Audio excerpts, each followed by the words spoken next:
Welcome to me, where suspenseful, thrilling, and mysterious stories will draw you into a world where the lines between reality and fantasy seem to blur. When the night falls, when all the sounds gradually quiet down, leaving only your own heartbeat and breathing, that's when these stories begin.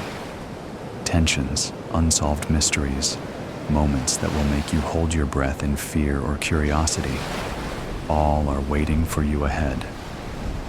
Find a comfortable seat, dim the lights, and let this sound guide you on a journey that is not for the faint of heart. I want each of you to leave a comment sharing where you are in the world. And if you are enjoying the episodes, don't forget to give a like and subscribe to the channel now. Relax. Are you ready? If so, join me in the first story right now. The Burial of the Bottle. It was a hot summer evening when the doorbell rang at Steve's residence. Carol, a young and ambitious journalist, stood on the porch, her eyes filled with a mixture of determination and unease. She had been investigating a sensitive case for months, and the trail had led her to this unassuming suburban home. As the door opened, Carol was greeted by a middle-aged man, his face etched with a weary expression. "I'm Carol, the journalist from the Daily Tribune. I was hoping to speak with you about a matter of great importance." The man hesitated for a moment, then ushered her inside. "Come in, please. I've been expecting you." Carol followed him into the living room, her senses heightened, aware of the gravity of the situation. He gestured for her to take a seat, and she obliged, her notebook and pen at the ready. "I know why you're here," he began, his voice low and somber. "The truth is, I've been dreading this day for a long time, but I suppose it's time to finally come clean." Carol leaned forward, her eyes fixed on the man before her. "I'm listening. Whatever you tell me, I promise to handle it with the utmost care and discretion." He took a deep breath and began to recount the events that had unfolded years ago, events that had haunted him ever since. It had started with a simple mistake, a moment of carelessness that had spiraled out of control. Steve, a respected accountant in the community, had been tasked with overseeing a large financial transaction for a client. In a moment of weakness, he had succumbed to temptation and diverted a portion of the funds into his own personal account. At first, he had justified it to himself, telling himself that it was a temporary loan, that he would pay it back before anyone noticed. But as time passed, the guilt and fear began to consume him. He knew that if the truth were to come to light, it would not only ruin his career, but also shatter the trust of his family and the community he had worked so hard to build. As the months turned into years, Mr. Steve lived in a constant state of anxiety, always looking over his shoulder, terrified that the truth would eventually come to light. He became withdrawn, his once vibrant personality replaced by a haunted, guarded demeanor. "I thought I could get away with it," he confessed, his voice trembling. I thought I could make it right. But the more I tried to cover it up, the deeper I sank. I became a prisoner in my own life, always afraid that the walls were closing in. Carol listened intently, her heart heavy with the weight of the man's confession. She could see the toll it had taken on him, the years of guilt and fear etched into his features. What happened next? She asked gently, her pen poised to capture every detail. Mr. Steve's gaze drifted to the window, as if he were reliving the events in his mind. It all came crashing down one day when my client discovered the discrepancy in the accounts. He threatened to go to the authorities, and I knew I had to act fast. He paused, his hands trembling slightly. I made a decision that I will regret for the rest of my life. I couldn't let everything I had built be destroyed, so I made the client disappear. Carol's eyes widened in shock, and she felt a chill run down her spine. You mean you killed him? The gravity of his words hung in the air, and Carol found herself struggling to process the information. She had come here expecting a story of financial impropriety, but this was something far more sinister. She was so caught up in the moment that she did not hear the two men come into the room from the kitchen.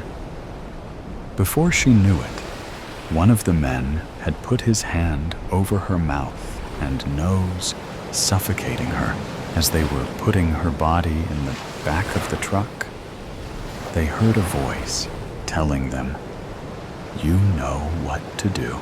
The sun beat down mercilessly on the dusty road as the two men in the battered pickup truck navigated the winding path through the vast expanse of the desert. The air was thick with the scent of gasoline and the faint hint of something more sinister. Albert gripped the steering wheel, his knuckles turning white as he focused intently on the road ahead. His partner, Bill, sat silently in the passenger seat, his gaze fixed on the horizon. Neither of them spoke, the only sound filling the cab being the rumble of the engine and the occasional crunch of gravel beneath the tires. As they drove, the landscape around them transformed from the sparse, scrubby vegetation of the desert's edge to the vast, undulating dunes that stretched out as far as the eye could see. The heat was oppressive, and sweat beaded on their brows, but they pressed on, their destination etched in their minds. Albert's thoughts drifted to the events that had led them to this moment. It had been a job like any other, a simple task that they had carried out countless times before. But this time, something felt different. Perhaps because they had never killed a woman before. Now, they were tasked with the grim duty of disposing of the body, a task that weighed heavily on their minds. They had chosen this remote location, far from prying eyes, to carry out their macabre task. The desert with its endless expanse and unforgiving terrain, was the perfect place to bury their secret. As the truck rumbled on, Albert's gaze drifted to the rearview mirror, his eyes scanning the horizon for any sign of pursuit. But the road behind them was empty, save for the occasional tumbleweed that danced across the asphalt. The minutes ticked by, and the sun began to dip lower in the sky, casting long shadows across the dunes. Finally, Albert spotted a small, weathered sign in the distance, indicating their turnoff. He slowed the truck, steering it off the main road and onto a narrow, winding path that led deeper into the desert.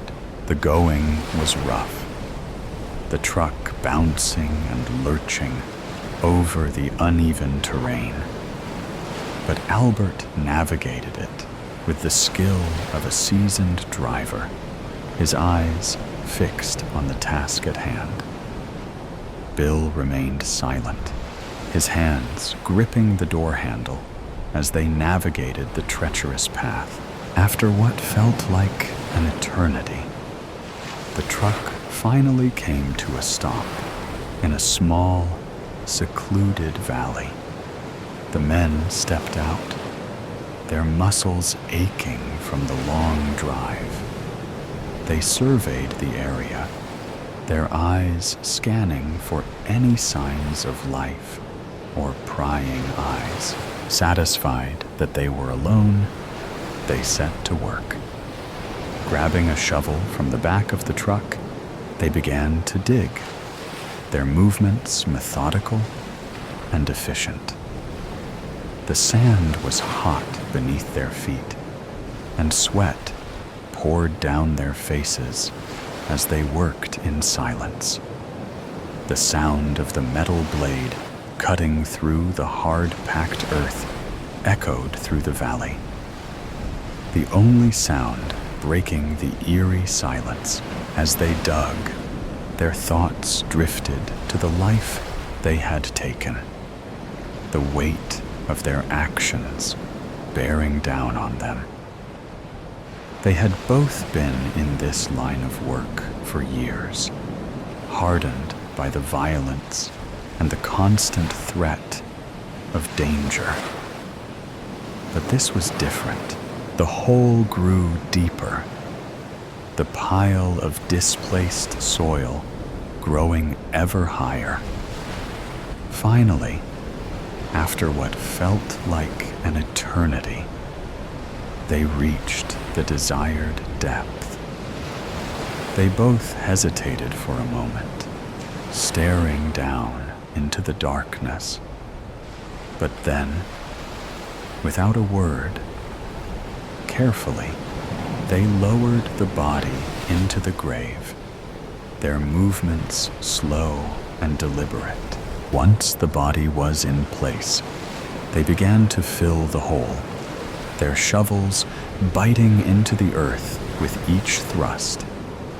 The task was arduous, the hot sun beating down on them as they worked. But they pressed on, driven by the need to erase any trace of their crime. As the last of the soil was packed down, they stepped back, surveying their handiwork. The grave was indistinguishable from the surrounding landscape. The only sign of their presence, the faint tracks left by the truck. Satisfied that their task was complete, they turned their attention to the final step, the burial of the bottle. This was a ritual they had performed countless times before, a way to mark the end of a job and to ensure that their secret remained hidden. Carefully, they dug a small hole at the base of the grave, just large enough to accommodate the bottle. They placed it inside, the glass glinting in the fading light. and then covered it over, ensuring that no trace of their presence shattered truths. In week 52, the little town already shimmered with the anticipation of festivities. Strings of twinkling lights adorned street corners, their glow reflected in the frosted windows of small houses. The air was somehow alive with the scent of candied almonds, cinnamon, and vanilla, sweet bakeries waiting to be shared. Yet amidst this explosion of life and light, Henrik remained unmoved in his own house. Only now did he notice the splinters on the frames of the old windows. It irritated him. How could one have lived in a place for so long and never discover something as provocative as that? 30 years in the same house, married to a woman named Bente. She never had much interest in cleaning like most women her age had. Henrik looked up from the bed where he rested his body in the afternoon. Naps like these started to occur more often than before. Probably age, or hell knows why. The door was open, and he could see the light from the lamp in the kitchen. Very faint, but just enough to see clearly. When was the last time he changed the light bulbs? Or maybe the last time he did that? Maybe 4 years ago? Or 6? Henrik got up and walked around the house for a moment until he saw the old plates. Small teacups were there too. They had gathered dust over time. Why did she even collect them when she didn't even polish them? Wasn't that something you do when you collect all sorts of crap? Henrik took his box with pills and swallowed a handful of them with lukewarm water, and then grabbed his cigarette box. As the flame flickered to life and touched the tip of his cigarette, the first inhale hit him with a rush of warmth, pulling him out of the heavy fog of his sadness. The bittersweet wave of nostalgia washed over him, carrying flashes of his younger years, when the world was a vast, untamed promise, each day unwritten and brimming with possibilities. Now, every movement was deliberate, every breath a reminder of the disease that gripped his body, unraveling him piece by piece. The cigarette trembled in his unsteady fingers, a cruel contrast to the steady, unbroken rhythm of his past, when his hands had been strong and his future limitless. Henrik looked up at the cupboard with the plates. He no longer spared them a glance, knowing they wouldn't remain in his house much longer. The small glass doors of the cupboard did not bother to open. Come on! He got angry and used all his strength to open the cupboard until it gave out. Glass bounced and flew all over the place, and a small piece flew into his face. A second later, a small cup fell, adding china to the glass artwork on the ground. Well, said Henrik, Bente will take care of that. For a minute, Henrik wondered where she might be. But then a sudden thought struck him. probably anyone with self-respect would be willing to spend more quality time away from his miserable presence. Carefully, as much as he could, Henrik took the plates and cups and put them down in a cardboard box. He put on his jacket and shoved the keys in the pocket of his leather jacket. It has been a few years since he didn't drive, not that he didn't know how to. So he headed walking, went out to Red Cross shop, and handed the ladies at the counter the filled cardboard box without saying a word. Henrik stepped out into the street and saw that it was beginning to get dark. He gave a sigh of relief, as if that particular china was a burden that added more weight to his heavy enough life. It was past 3 in the afternoon, and the clouds were long and transparent. When was the last time he went out for a walk? Not recently, for sure. It was too unbearable to look at all these energetic people. Energetic enough to laugh and move around, with no rollators, and accompanied by themselves only. Each step now felt like a quiet triumph. The rhythm of his feet against the pavement was a soothing reminder that, despite the tremors and stiffness, Henrik was still moving forward, and this helped to refresh his mind. The crisp air brushed against his face, and for a moment, the simple act of walking became a victory over the weight of his condition. After about 15 minutes, Henrik walked in the dark until he saw a neon sign. He had forgotten his glasses at home, but the word bodega was big enough to read. He entered in the cozy, time-worn charm. Its low beams and dimly lit interior soaked with the stories of decades past.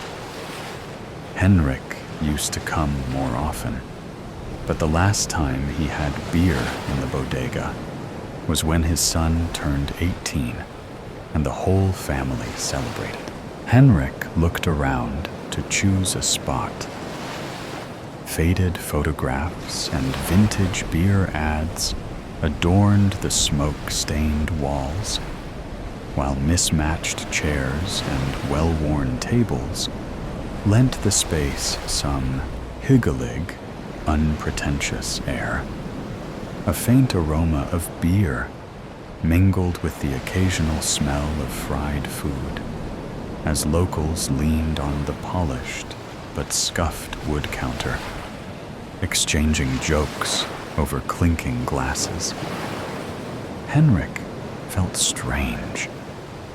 There was only a small group of people, and the whole room smelled of something naggingly recognizable. Henrik sat down next to a lone man. Both were silent.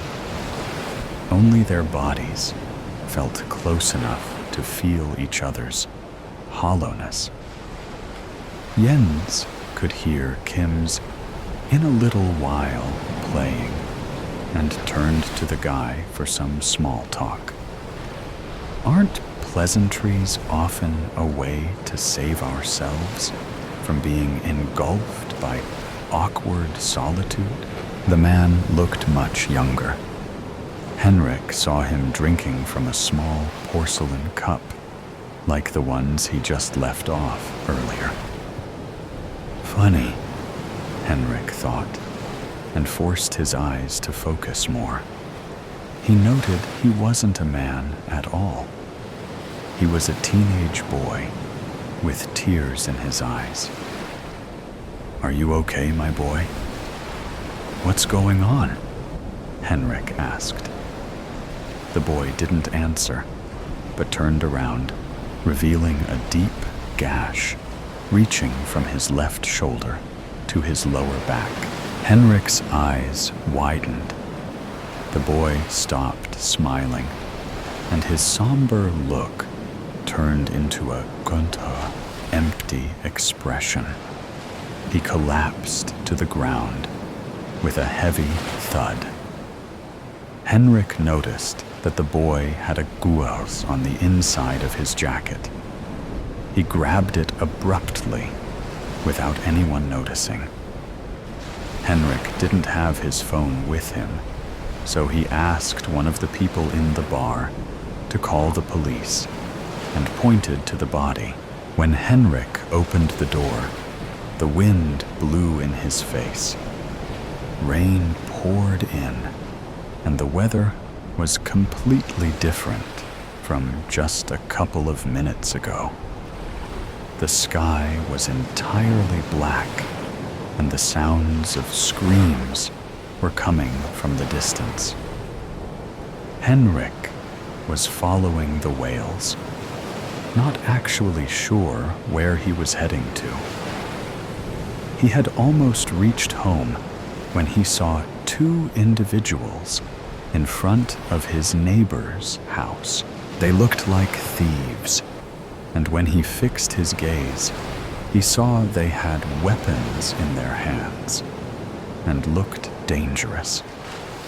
They were murderers. Henrik stepped back and was about to hide behind a large willow tree when they noticed him. Henrik took the boy's gun and readied to fire. To his surprise, the gun was empty, and he panicked. Henrik could hear his own snorting breath over the wind. He couldn't run. He couldn't hide. So he just sat quietly on the ground, putting the gun down in despair. Henrik saw a red car driving up the dirt road.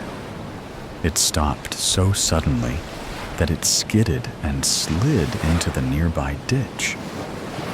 Henrik felt the weight of his decisions and his fractured memories pressing down on him.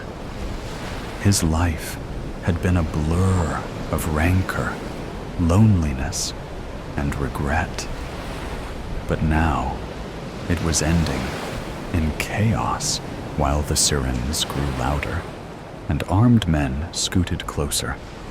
The middle-aged woman who came with the red car, Bente, rushed toward Henrik, screaming at the officers who found an unarmed ill man announced missing. "You're late," Henrik muttered, closing his eyes and lying on the grass. But now it seemed she didn't hear him. He got lost twice last week. Again, without the phone, everything started to fall apart after we lost our young love, uttered Bente through tears while they were lifting Henrik and heading to the ambulance. The two people, his neighbors, helped Bente to collect a few scattered pieces of china, and no one knew why Henrik had a porcelain loop handle around his ring finger. Thursday night, rain pattered on the roof of Grandma's house as Christine settled in after Thanksgiving dinner. She sat on the plush carpet and started playing solitaire on the coffee table. Mom was hollering at the football game, but Christine was doing her best to tune that out. Grandma was in the kitchen, finishing the dishes. Dinner itself had been the usual stuff: turkey, mashed potatoes, stuffing, green beans. It was a nicer, heartier meal than Christine usually ate. Now she was pleasantly full, enjoying her cards and the relative peace and quiet. Why are the Lions attempting a field goal? Mom roared, jumping up. She bumped the coffee table and fell back onto the couch. The game went to commercial. Oh, Christine sighed heavily, picking up her fallen cards. "Sorry, kid," her mother said, rubbing her sore knee. "You know how it is." Christine nodded. It was always like this with football and true crime for some reason. She was glad it was only Mom here being noisy instead of the whole family. Grandma stepped into the living room, wiping her hands off on a towel. She hung it on the back of one of the wooden chairs at the little dining table on the opposite side of the room from Christine and Mom. "I wish you'd let us help you," Mom said. "Dishes would have been done a lot sooner." No, Grandma said. "After being away for so long, I almost missed doing my own dishes. Besides, there weren't that many." "I tried to get the older kids to come," Mom said. The game was back on, so her eyes were on the TV as she spoke. But they had other plans. In-laws, I guess. And you know how Dad is. With this last remark, she gave Christine a joking slap on the shoulder. Christine was glad her father and siblings weren't there. When they all got together, they talked too loud, and it would get too hot, and they would pick on and embarrass her. No, she much preferred this little get-together. "I keep telling you it's fine," Grandma said. She sat on the opposite end of the couch so that Christine was between them. She smiled at Christine. "It's kind of neat that we have 3 generations here." Christine nodded, smiling. "Touchdown!" Mom yelled and jumped up again, narrowly avoiding the coffee table this time. Thud. "Oh, for the love of..." Grandma cut herself off. "What did you knock over this time? I hope you haven't broken anything." "Shh!" Mom held a finger to her lips and whispered, "That wasn't me. I think it came from outside." Grandma leaned back on the couch and put her feet up. "Probably just the rain, then, right?" Mom said. She seemed unsure, but she sat back down and was quickly reabsorbed in the game. Christine hesitated, card in hand. "Grandma," she asked. Her voice always came out softer than she expected. "Are you sure it's nothing?" "Of course," Grandma said proudly. "After a month of running around Europe, staying in all kinds of places with all kinds of people, these little noises don't frighten me anymore." "Was it scary in Europe?" Christine asked. She had to repeat the question because of Grandma's hearing and Mom's hollering. When she finally got the question, she answered, "Oh, no. I had a few near misses, but that happens anywhere. Actually, I think you should go sometime. You'd like it." Christine smiled and went back to her cards. She had only placed 2 cards down when she heard another noise. Crash. Her head whirled toward the sound. She noticed Mom and Grandma do the same.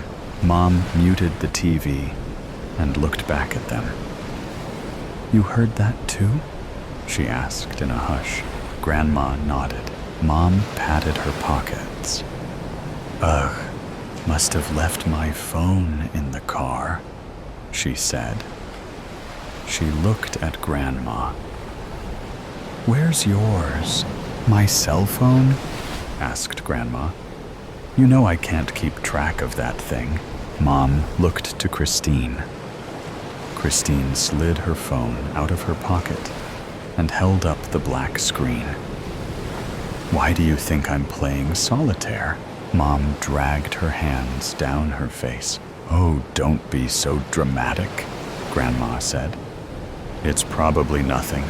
I'll go take a look." "No," Mom said. "You stay here with Christine while I go take a look. Do you still have my old baseball bat by the door?" Grandma rolled her eyes and gestured to it. Mom picked it up and gripped it tight. She tossed on her raincoat and bolted the door. "You two stay here. I'll have a look around the back. Be careful," Christine said. Mom laughed and ruffled her hair. "I will."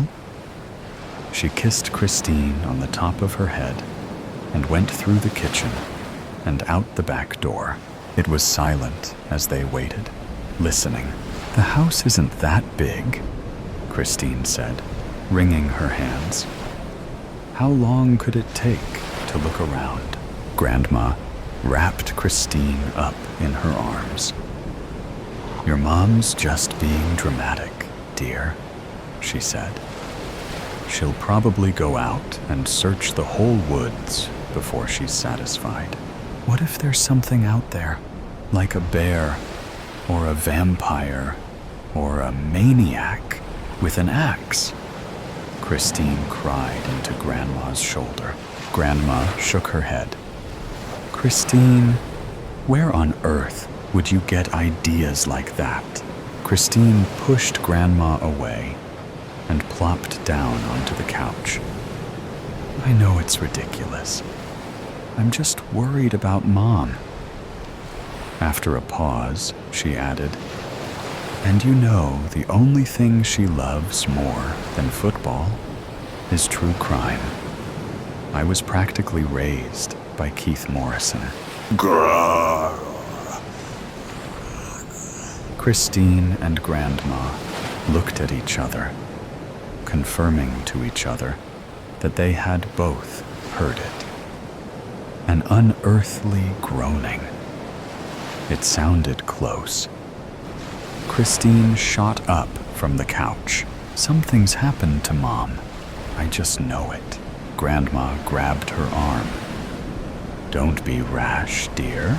Christine suddenly wished the rest of her family were here.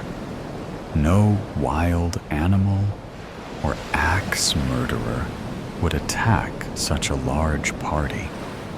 She wasn't sure if the same could be said for supernatural creatures, but maybe her sisters or brothers or father would know what to do about them. Christine tugged her arm free from Grandma's grip. "I'm going after her. You can come with me if you want." What were we thinking, splitting up like this? That's how they always get you in horror movies. Christine pulled on her raincoat, flipped up the hood, and flung open the door. Lightning cracked. On the porch, a figure was silhouetted against the storm, carrying Mom, unconscious in its arms. Grandma cried out and rushed forward. Rain instantly soaked her to the bone. Christine ran out after her to help. "Wait," the stranger said. It was a man. "Stop! Give me back my daughter!" Grandma shouted. She and Christine kept pulling on his arms, trying to free Mom from his clutches. "Dorothy!" the man cried out. They all paused at the mention of Grandma's name. Finally, the man huffed. "Can we go inside so I can explain?" "Oh, Sean, I'm so embarrassed," Grandma said. They were all back in the living room. Mom was laid out on the couch with a compress on her head. Christine and the man, Sean, were sitting at the dining table. Grandma placed a steaming cup of tea in front of Sean. "I didn't recognize you," Grandma continued. Sean chuckled. "I don't blame you. Anyone would be nervous in this situation." "Excuse me," Christine cut in. "But, who are you? And what happened to Mom?" "Oh," Grandma said. "This is Sean, dear. I met him while I was in England. He saved my life." "She's exaggerating," Sean said. "Not so," said Grandma. "He pulled me out of the way, just as I was about to be hit by a bus." Sean sipped his tea demurely. "I told him he could come by for a visit any time," Grandma said. "I tried to call, but I never got any answer. I remembered she doesn't use her cell phone, so I decided to surprise her," Sean explained with another little chuckle. "Oh, well, thank you for saving her," Christine said. "And Mom? I found her just in front of the porch. She must have slipped off the step and hit her head." Christine sipped at her own tea, feeling silly. She was glad the whole thing was over. Thud. Christine, Grandma, and Sean all looked at each other. They had all heard the noise. Christine looked at Mom. She had rolled off the couch and was groaning as she climbed back up onto it. "Anyone know who won the game?" she asked. "On loop. Maverick Kotzen, 12/27/24, on loop." It was less than an hour after my surgery that I realized I would never be able to forgive my surgeon. Merely a week prior, I had walked into my surgeon's office to go over the final details leading up to the procedure. What to eat and drink beforehand. What to not do. And a reiteration of the risks in order to confirm that I really wanted the procedure.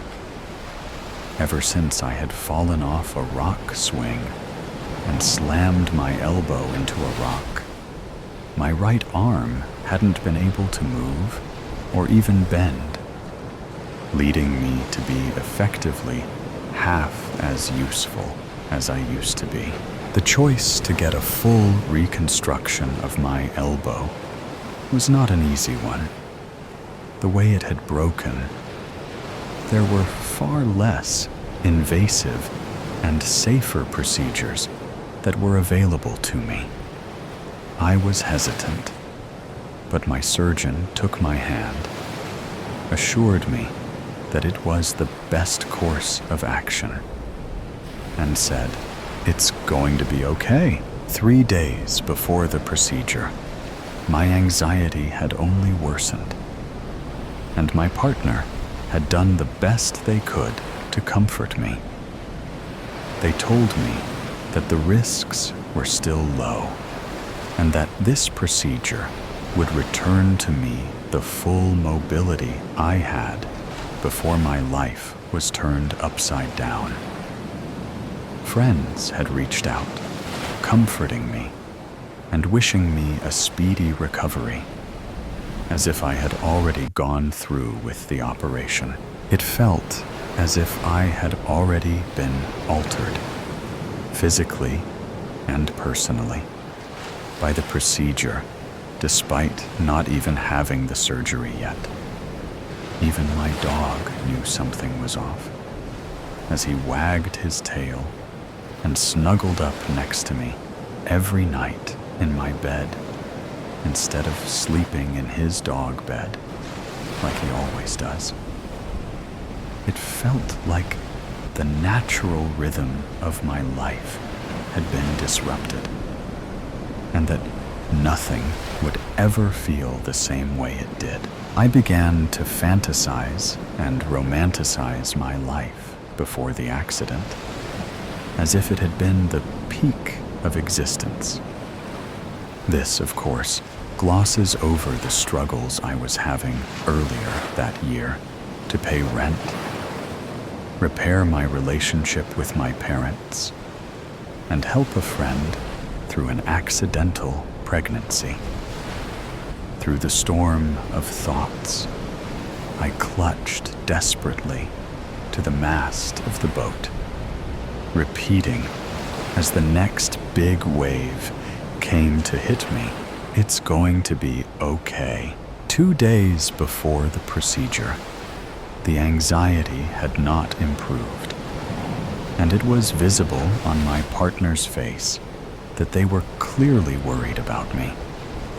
My despondency when I was asked questions, my inattentiveness when attempting tasks with one arm, and even my lack of appetite were just a few of the worrying symptoms that were beginning to present themselves en masse.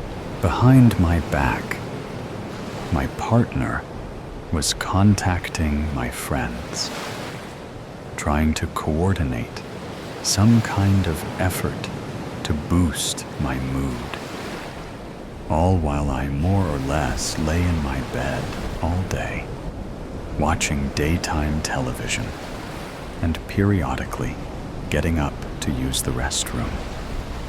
In between naps and TV fever dreams, I had flashbacks to all of the warnings from friends and family about the procedure. Are you sure you want to do this? What if you never fully recover? I don't know about this operation. Isn't there a considerable chance they screw up and just have to amputate your arm? I fully support you and your decision, but I want to make sure you've thought it through. These criticisms at the time seriously made me reconsider my decision. Ultimately, I decided to stay the course, but the decision to go against the better advice of my friends felt wrong even at the time. The weird and odd feeling of regret that washed over me every time I reassured them and told them I was going through with it only amplified the more people I talked to. Whenever I talked to anyone who knew me, the surgery would sooner or later come up, and I would have to wait during conversation until that dreaded moment came. My friends were with me, surgery or no, but the storm upon which my boat had been sailing only seemed to intensify as big wave after big wave nearly broke my ship in two. Still clutching onto that mast of hope as thoughts flowed freely in and out of my mind as I lay awake at midnight. It's going to be okay. 24 hours out from the procedure, my anxiety had completely paralyzed me. Even the most basic tasks, like brushing my teeth or going to the bathroom, felt like Herculean tasks that required tremendous effort. I turned off my phone at that point in order to calm my nerves, and had even sworn off television for the day. I just sat in my bed and read some of my favorite books, periodically taking breaks to stare out of the window. The surgery loomed like a dark cloud above my head, ready to rain over my head at any given moment and take full control of my consciousness. It dawned on me at that moment that this procedure, the one I had defended from friends, and fought so hard to have had largely come to define me as a person. At the very least, I had let it define me in many ways. Reflecting on my thoughts at the time, I am now able to see how completely enveloped I had been. Irony, though cruel. For it seemed that despite the fact that my elbow was about to be repaired, a part of me had been damaged in the process. Sure, I was to be fixed physically, but mentally, my anxiety and nervousness had never been higher. As I went to bed that night, the last thought I can remember is a gentle acceptance as the day of the surgery fast approached, and a comforting line: "It's going to be okay." On the morning of the surgery, my surgery, I was woken by my partner early in the morning. They gave me my water bottle, my clothes, and opened the door for me to get into the passenger seat of our car at a bright and sunny 4 a.m. By the time I got to the hospital, all events began to blend together. The reception, the being shown to the bed, and the surgeon's explanation of the preoperative all seemed like a free-flowing dream. The last memory I have right before going under anesthesia is of my partner holding my hand, whispering in a soft, reassuring tone, "It's going to be okay." As I would soon find out, it was not going to be okay. Based on the beginning of my story, you can guess how well my procedure went. 3 hours into the reconstruction of my elbow, a complication caused internal bleeding all throughout my arm. With no ability to stop it, they ended up having to amputate my arm from the elbow down. Upon waking, I felt phantom pain almost immediately, and would continue to feel that way for days after. My surgeon came into the room shortly after I awoke and tried consoling me. There was nothing I could have done. These things just happen sometimes. I'm sorry. Did any of his words even matter? I had held his words dear for so long, and for them to ring hollow in my moment of utmost need was one of the most depressing situations I have ever been in. My partner, in between crying sessions, attempted to reassure me. I heard him begin to say, "Don't worry, no matter what, it's going to be..." Pebble, rain pattered against glass. Burnt beans overtook the scent of fresh bread. Voices overlapped as stories were shared and gossip was spilled. The game played on the TV. We were winning. The buzz in the air was almost intoxicating. Even the rain couldn't dull it. Gray stared at the brown liquid. Steam rose, collecting into beads of sweat as his face hovered over the cream-colored mug. Blonde curls curtained flushed skin and bleeding lips as his teeth pulled at the delicate skin. He was in his own air. The buzz flowed around him. His ears were stuffed with the nectar of the past. It seeped out, dripped down his arm, burned through his skin, revealing scars that were hidden with years of neglect. Nails cracked as he dug into the wooden table. His mind swirled. the nectar was thick. It was creeping through the crevices of his head, consuming thoughts he pushed down and forcing him to face it. Metal filled his mouth as Gray bit down harder on his lips. Pain filled his face, and the sob got stuck in his throat. Taking a deep breath, he picked up the mug and took a sip of the bitter liquid. It stung at his bruised lips, but the taste was welcome. A deep breath led to long sigh, releasing tension as he slumped over the table. Pebble? He clinched his eyes closed as his mind flooded. The bricks of the dam slammed and slammed against the limit of his conscious.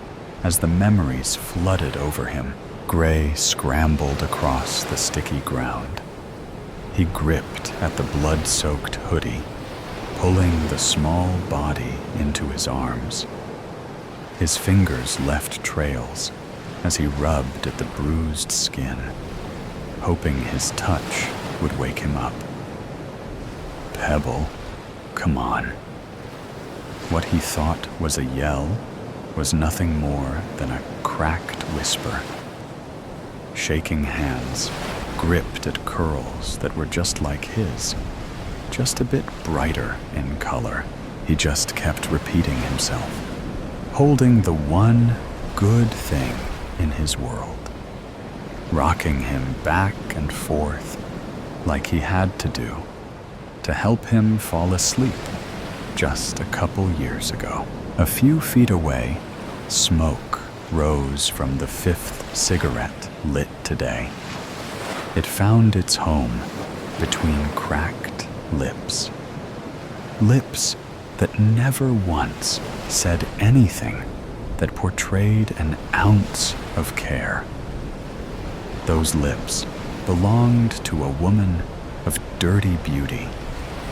Beautiful blonde curls that have been passed along for generations framed a pretty pale face that was stressed by a chosen sickness.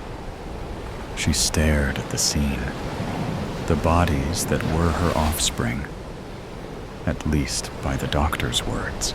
But just 'cause the doctor said it doesn't mean she cares for it. The law forces her hand, forces her to obey her parental expectations, but it can't make her look at them with anything but an icy indifference.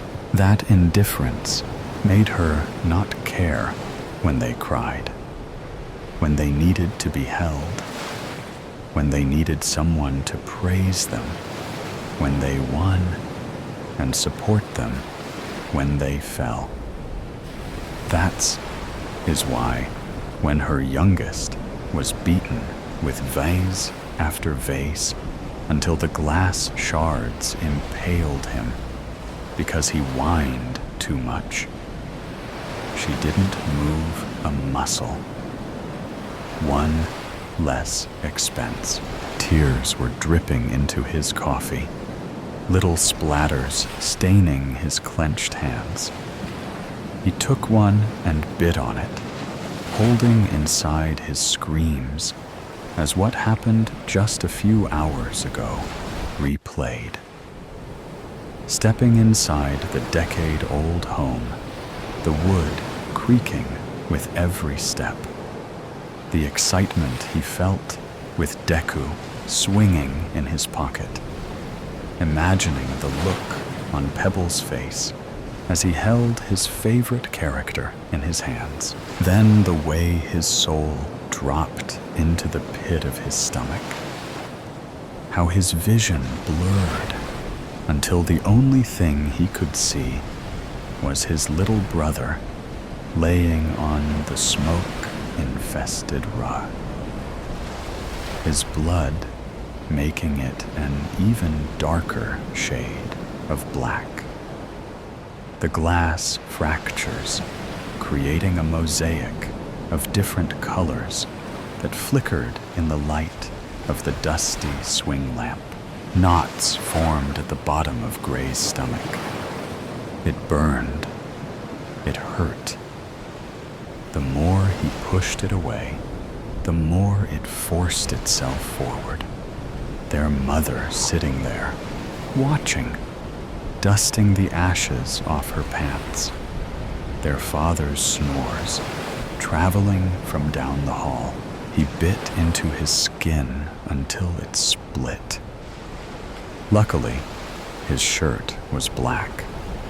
No one could see the blood that was making it stick to his chest. Just the dirt that's layered on top of it. He couldn't leave his brother laying there. Someone had to bury him. Someone tapped him on the shoulder. Gray turned his head, blood trailing down his chin. "Are you okay, honey?" It was a middle-aged lady. Her hair was thrown into a tight ponytail that made her sharp features pop out even more. He licked his sore lips. Looking down, he had bit into the white meat of his hand. Blood trickled down his skin and dripped onto the table. Puffy eyes, blood-tinted skin and lips, dirt-stained clothes. Gray knew he looked a mess, swallowing his answer. His voice probably wasn't going to work anyway. He grabbed his coffee mug and walked right past her. Curious eyes probed at him as he walked towards the glass doors. Someone behind him was asking him to wait. But he didn't listen, or he couldn't hear. Either way, he walked straight into storm, the rain soaking his body in just a few minutes. Puddles splashed, cars honked, wet grass coated abused shoes. Gray let his feet lead the way. They brought him to the park. It was empty, of course. He climbed onto the playground, crawling his way into the little tunnel, the one place that was still dry. Somehow, he was still holding on to the mug. He took a sip. It tasted like brown water in the tube, surrounded by the rain cascading down. He let himself cascade. Sobs spilled out until his whole body shook. His hands not able to find the right place to stay. He kept trying to stick them in his pockets. But then he remembered Deku wasn't there. It was tight in Pebble's hand. He gripped his hair, his scalp protesting. His mother's nonchalant figure, his father's peaceful rest, Pebble's warm body lying there, still. It lit something in him. Everything he was holding inside, all that he kept hidden, to keep a smile on his little brother's face, all he dealt with to protect him, everything he never gained that he gave. His sobs trailed off into a coughing spill. His mind broke. The pain spilled over, the cuts, the bruises, the memories. The mug cracked in his tightening grip, his shaking hands from the cold, or his anger he didn't know. With a crack, the mug spilled into his lap, and a deafening scream spilled from his lips. The force bruising his already sore throat. It filled the tube. The storm swallowed it, taking his pain into its grasp as his vision blurred with red. Toodle-oo! Mayor Ottentail, Arizona, 1875. Painter, the man known throughout town only by his profession, rolls onto his back, letting out a phlegmy cough, skin and bones, with one sad gray eye and the other covered by a patch and sporting a bushy brown beard and the remnants of a rumpled suit. Painter possesses immense talent. He's created numerous portraits and landscapes, as well as the risque painting of Painted Lady Queen Winona that hangs over the Wild Weed Saloon's bar. But he drinks away what money he makes. I'm letting you out so you can enjoy Mayor Ottentail's 3-day birthday celebration, Marshal Cy Kincaid says, a towering, authoritative figure with a deep voice and rugged looks. 35-year-old New Hampshire native Cy is assisted in his duties by his 33-year-old Biloxi-born Deputy Van Sickle, whose droopy mustache, short, skinny frame, and lack of education belie his courage. It's bad enough this rat trap town is named after him, Painter says. The only thing that blathering weasel deserves is a birthday cake with a stick of dynamite in it. You're off your mental reservation. For somebody who's only been here a year, you sure formulated a deep dislike for the mayor, Van notes. It ain't 'cause he's a southerner, is it? 'Cause if it is, you and me gonna have a tussle. Painter pulls his rumpled vest into place. No, it's who he is. He's been mayor here for 7 years, Cy says. 7 prosperous years.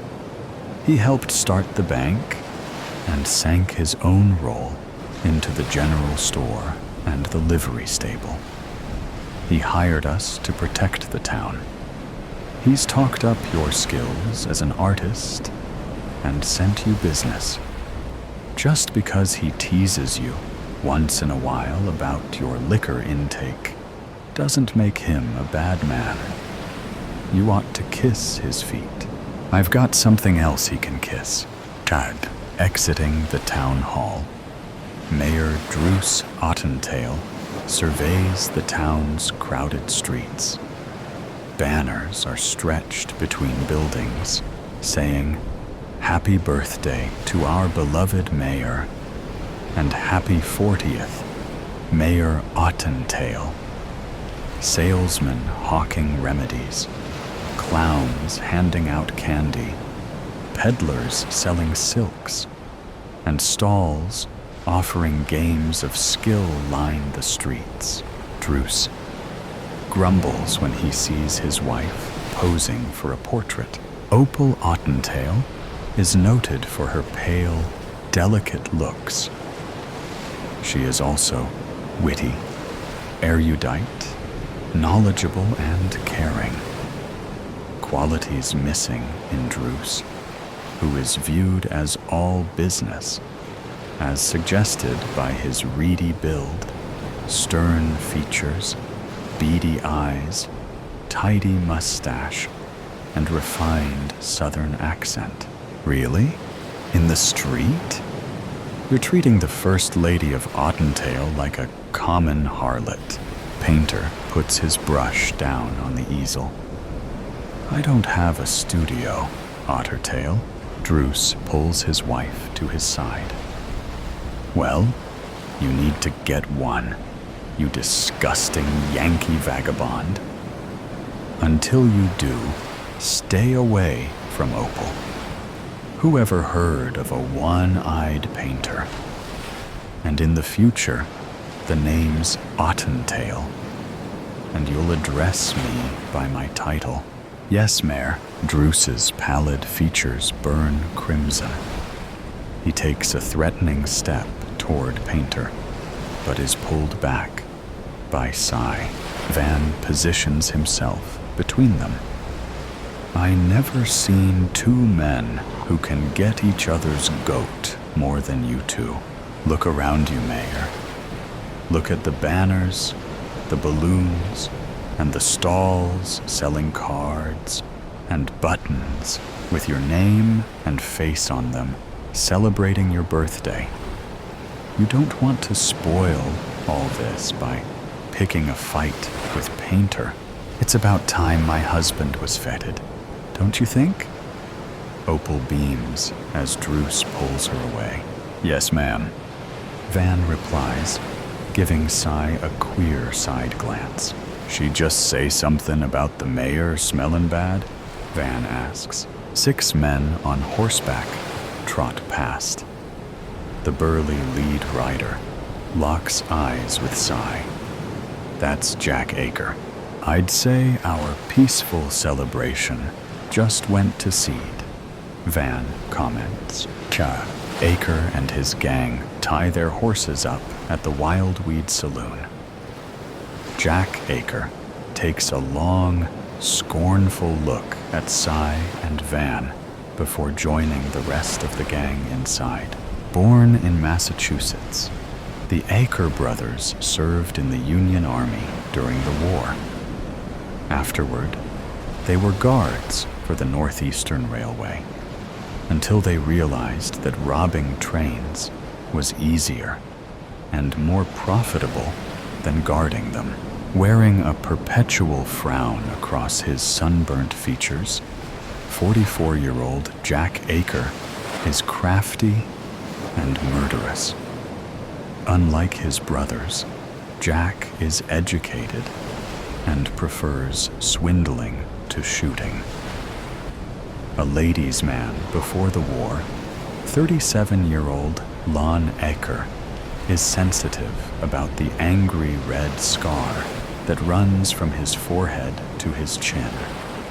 30-year-old Boston Belly Aker is an imposing 6'6" and unafraid to use his size to get what he wants.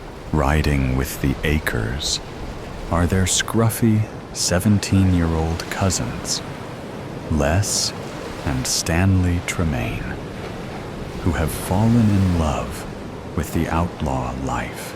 Them hard cases is here for one thing, skullduggery, Van says. 6 again 2. The odds ain't stacked in our favor. Maybe we can reduce them and nip this situation in the bud. That tall dandy in the black duster and the stovepipe hat, that's Cack Bruder. He's wanted for killing a man in Stiffgate that he claimed dealt from the bottom. Let's send him back there. Drawing his gun, Cy confronts Bruder at the faro table. Party's over. You've got a hanging to attend. Yours. The Tremaine brothers brandish Bowie knives. Van swings the shotgun in their direction. Really, children? Behave, boys, Jack says. Belly. Aker slowly rises. You gotta go through me to get him. Van points the shotgun at Belly. This'll go through you faster'n spoiled milk. Jack pulls his brother back into his chair. Turn your steam down, Boston. You shouldn't treat visitors who've come here to spend their money and join your celebration like this, Marshall. Is that why you're here, Jack? Cy asks. It's not to rob the bank, steal some strumpet's pay, or gun somebody? No, and maybe. Jack replies, smirking. Well, there's going to be one less of you to do it, Cy replies. Come on, Cack. Bruder raises his hands. You gonna help me out, Jack? We know a Jim Dandy lawyer in Stiffgate, Jack replies. Don't worry, Cack, Lon adds. If we can't free you legally, we'll blast you out as soon as we're through here. But don't worry.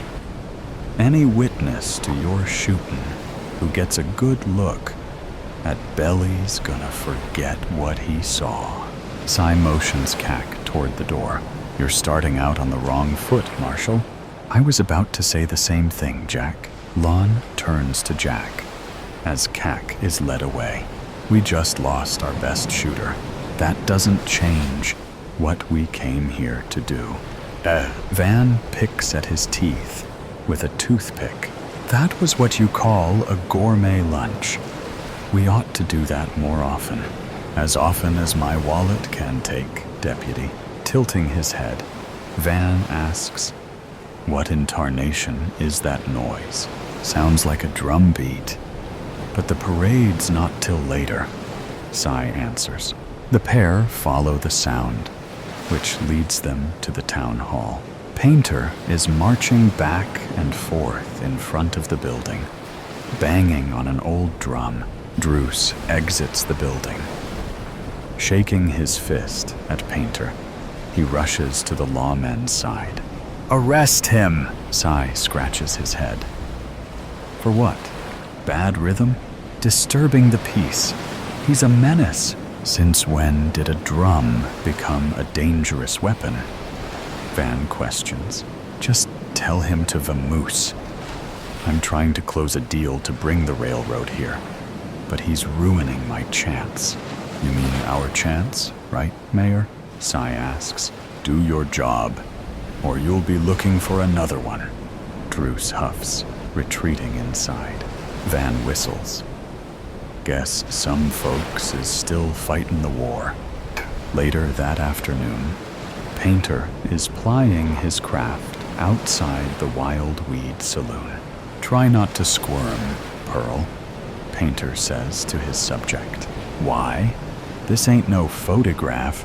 Painter looks at Pearl, then back at his painting, hoping the tough cook will be happy to see herself without the pockmarks and missing teeth that mar her coarse appearance.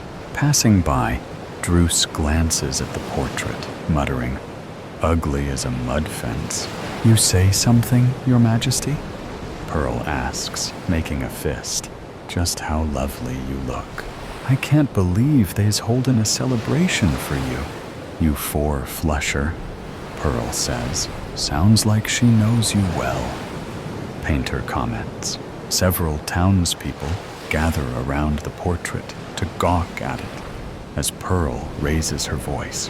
"My husband, Maitland, rest his soul, fought off the Apaches to help bring this town into being. He don't get no parade, no fireworks, no banners. All you done, Druce, is claim his accomplishments for your own, while keeping your hand in the town's treasury till." The spectators glare at Druce, who smiles sheepishly. Jack and Lon join the crowd, throwing their arms around Druce. "Howdy, Mayor," Jack says, smirking. "Yeah, remember us?" Lon asks, running his finger down his scar. Druce breaks away from them, bumping into Sai. "These scallywags are causing trouble," he gasps.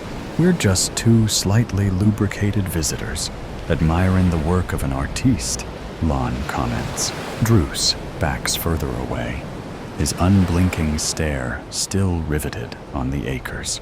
"You know those two yahoos?" Sai asks. "Yes, they know me, and I know what they want to do to me. You have to get them out of town before they kill me." "He's been sampling the spiked punch," Lon says. "They haven't done anything," Sai notes. "Not yet. When they do, my death will be on you, Marshal," Druce shouts, hurrying off. "Dramatic, ain't he?" Lon comments. The following morning, Druce bursts through the jail's door, shoving a piece of paper in Sai's face. "What's the meaning of this?" Sai gives the page a cursory glance. passing it on to Van. Looks like a wanted poster with your name on it. Something you're not telling us, Mayor. Did you read it? Yep. It says you're a war criminal. The drawing is a nice likeness of you, too. I'm not a war criminal. Well, somebody thinks you are. There's a dozen of them posted up and down Main Street. My birthday celebration, my name, my reputation are in question. Cy narrows his gaze. Just what did you do during the war, Mayor? Druce clears his throat. I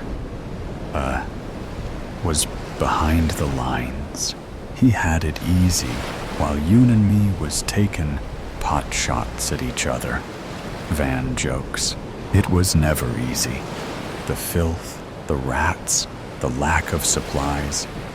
Watching Natchez burn. You was stationed in Natchez? Van asks. I ran the prisoner of war camp there. Van clenches his fists, his breath exiting in fitful bursts. You sick son of a gun.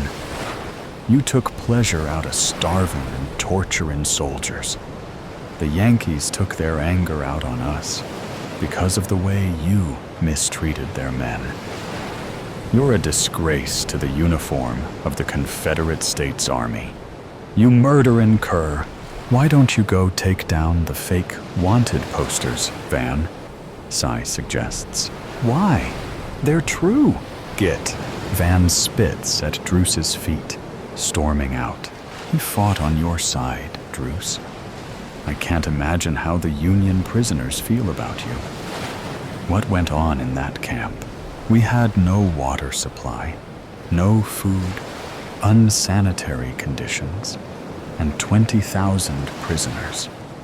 Most of them died from scurvy and dysentery. In the summer, we lost 100 a day to the heat. When one man died, another took his rotting rags. The prisoners were always trying to escape, so we had to resort to extreme methods. Anyone who got too close to the fence was shot. The boys, the drummer boys, they weren't going to survive anyway. So, you murdered them? I don't expect you to understand, Cy. It was war. When the armistice was signed, I was tried for war crimes and acquitted. Jack and Lon Aker were two of the prisoners who attended the trial. They swore vengeance, that I'd pay someday, and they are here to collect. Standing at the side of the podium, Cy elbows Van, pointing at the Aker gang. The gang has gathered near the front of the podium, so Druce can see their taunting smiles. Druce pecks Opal on the cheek. Shuffling papers, he begins his speech. The war against the states was hell, he says, looking at Jack and Lon Aker. Each of us lucky to survive left a piece of us behind on some battlefield, some hospital, or some prison, Jack shouts. I still wake up in a cold sweat at nights, yelling the names of the Union soldiers I had to kill. You mean murder? Jack grumbles. He doesn't have nightmares. He gave them to us, Lon adds. An eerie silence permeates as the crowd waits for a stunned Druce to respond.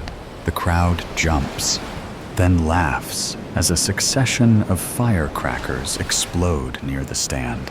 Druce cringes behind the podium. Realizing he's unharmed, he slowly rises, grinning nervously. Opal lies on the floor next to him, writhing in pain. Who would want to hurt my wife? Druce asks. Not Opal. You? Cy grimly declares. She was lucky, though. The bullet passed right through her arm. You think they were aiming for me? After what you told me? Yep. We found a rifle across the street in a second-floor room of the hotel. It's a standard Henry rifle used by soldiers. It could be owned by any one of us, including the Akers. I remember seeing Aker and his boys.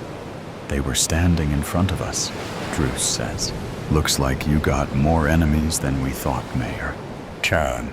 That evening, Druce sways as he sits atop the bar, his storytelling embellished by the strength of the liquor he's been drinking for the past several hours. It's about time the mayor ran out of yarns and out of steam, Van says. I'm tired of babysitting this blatherskite and having to stick him like a leech. Sai scans the room. It's the last night of his celebration. He's going to suck as much flavor out of the moment as he can. I just wish he'd picked a less public place to do it in. And we had those bluebellies trapped in the valley. It was a turkey shoot. The doors swing open. Jack Aker and his gang saunter in. Jack acknowledges Painter with a nod, quickly moving on. The Tremaine brothers thread through the crowd, moving to Druce's right side, while the Aker brothers gather left of the mayor. I could hear Dixie coming from the band. How could you hear it above the screams of the prisoners you tortured? Lon asks. Oh, he could, brother, Jack says. Because they don't write songs about cowards. Toodle-oo, Mayor. A gunshot echoes throughout the barroom. A bullet buries itself in the pillar next to Druce's head. Sai pushes Druce off the bar. Druce falls behind it, curling up underneath it, out of everyone's sight. Sai notices that none of the Akers have drawn their weapons. Growling like a mad beast, Belly swats everyone in his path aside. Grabbing Sai, he puts him in a bear hug, crushing him. Let me go, Belly. Sure, when you're dead. Reaching for his gun, Sai jams it between them, firing 3 shots. Belly releases him. Backing away, he laughs at the blood spurting from his chest as he falls face first. Jack and Lon reach for their guns. Lon fires at Sai. His 2 bullets strike Le Tremaine, killing him as he runs in front of Sai in an attempt to escape. Stanley Tremaine reaches for his Bowie knife, intent on throwing it at Sai, but a sea of panicking customers knocks the blade from his hand, and he's pushed out the back door. He doesn't return. Sai fires 2 shots at Lon, who drops his gun, falling backward. Hiding behind a pillar, Jack hits Van on the forearm with a slug from his Colt. Cradling his shotgun, Van returns fire, splintering the pillar. A second blast blows a now exposed Jack off his feet. Druce greets Sai on the street the next morning. They watch a crew of men pulling down banners and sweeping up the celebration's confetti. How's Aker? Gut shot and about ready to join his brothers in the mortuary. I'm going to Doc's office to see him now. I hate to owe a Yankee, but thank you, Marshal. It's nice not to have to look over my shoulder anymore. I'm so happy. I think I'll have that reprobate painter paint my portrait. Toodle-oo. Jack grabs Sai's hand as the pain sears through his body. You know what I regret most? That a Reb finished me. You carried the pain of being in Ottentail's prison for 10 years. Why try to kill Druce now, Jack? We were paid to create a ruckus during the mayor's speech. The man who hired us decided he was going to kill Ottentail. He shot Ottentail's wife by mistake. Then he wanted to kill Ottentail while he was drunk in the saloon. He missed again. Everybody, including you, thought me or one of my brothers had pulled the trigger, so Belly decided to act first. He should have left the killing to us. Who hired you? Jack wheezes heavily. A broken man. He was a prisoner with Lon and me in Natchez. He was a clean-cut, handsome kid, a drummer boy during the war, never even shot a gun. I almost didn't recognize him when he rode into our camp last year, all thin and grizzled. Ottentail had made an example of him, whipped him, stuck a hot poker in his eye, and left him for dead. The Rebs buried him alive outside of the camp. He dug his way out and crawled back to the Union line. The loud report of a shotgun blast sounds in the street. Opal's scream sends Cy scrambling to the window. Help! Painter just shot my husband. I know everything. I know everything. Ask me how many miles there are between San Francisco and Cleveland. I know. Ask me how long the trip would take. I know. Choose any country, any time period, and ask me to recount its entire history. I know. I know everything. I clearly remember the moment of my birth and every detail of my existence until yesterday. What I cannot recall is what happened over the past 12 hours and 9 minutes. It is now 10:03 a.m. on Thursday.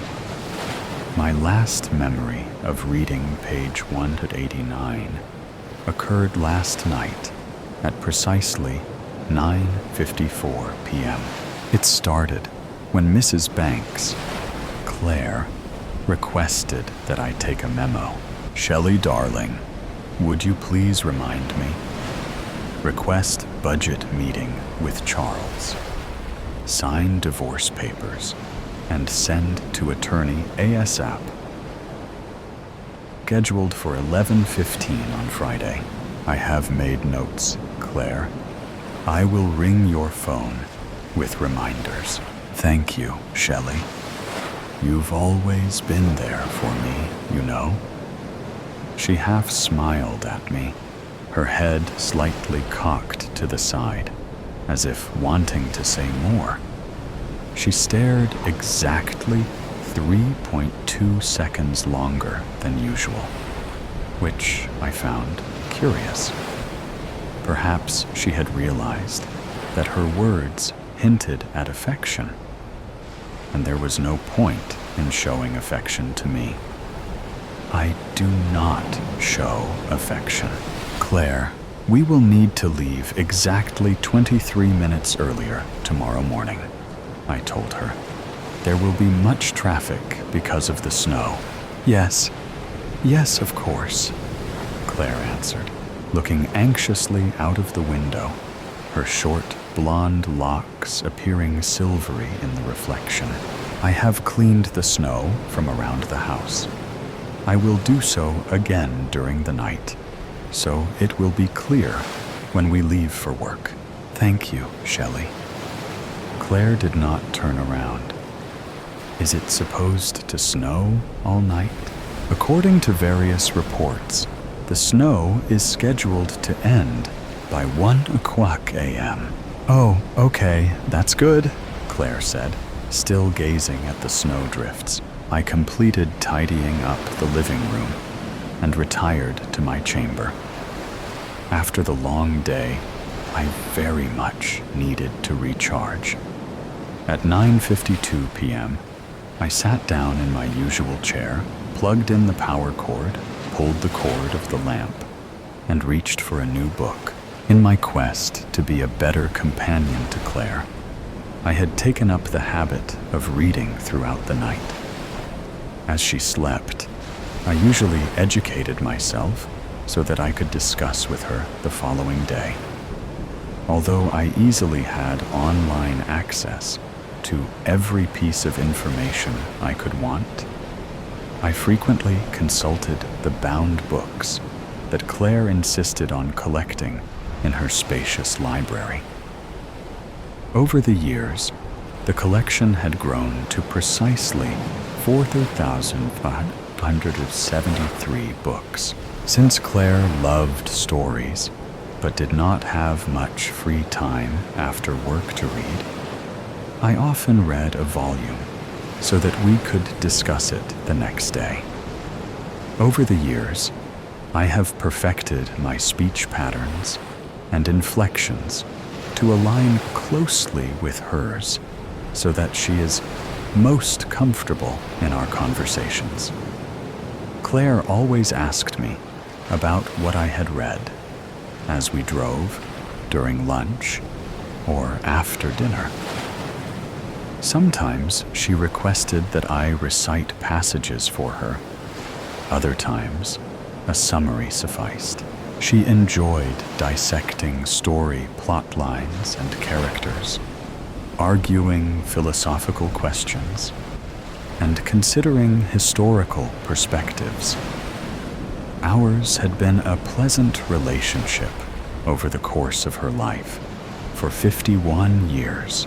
Most of the time, it was just the two of us, except for some interruptions over the years. There had been a Mr. Banks, but he had finally filed for divorce last month. Fool. Did he really think Mrs. Banks would choose him over me? She had not always been Mrs. Banks. For most of her life, she was Claire Perez.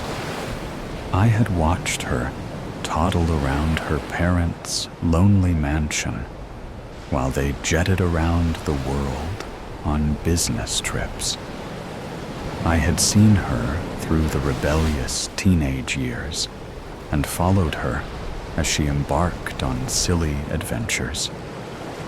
I had helped her through college and graduate school, always attempting to make her life just a little bit easier. Later, I had been by her side as she built her investment company, layer by layer, year by year, into the mega million-dollar enterprise it was today. I had assisted Claire over the years through breakup after breakup, as each new man in her life had disappointed her. William, the jeweler; Enrico, the attorney; Gustav, the stockbroker.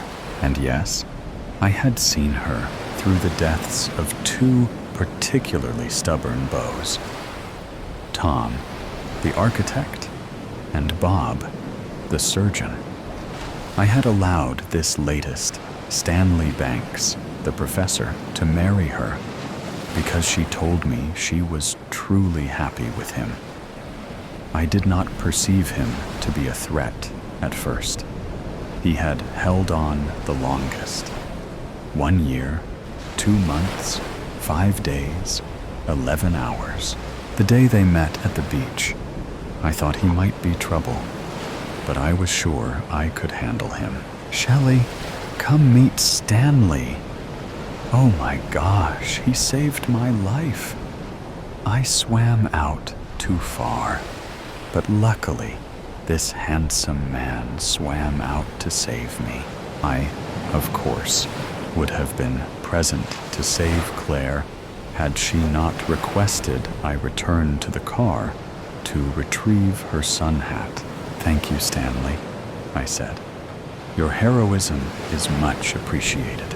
They were inseparable from that day. It was an adjustment when he moved in with us. Stanley encouraged Claire to read her own books, and they frequently sat in the evenings going over literary passages and discussing history and philosophy. I did not appreciate Stanley taking over my job. They went to plays and museums. I am quite capable of accessing such information, but they did not want me to do so. They went to vineyards for wine tasting. I do not drink wine. When I explained I could not partake, Claire smiled and told me it was all right. She insisted this would be a good time to find some hobby of my own to do. She did not understand that for 51 years I have existed merely for her. I spoke to Stanley, but he did not understand either.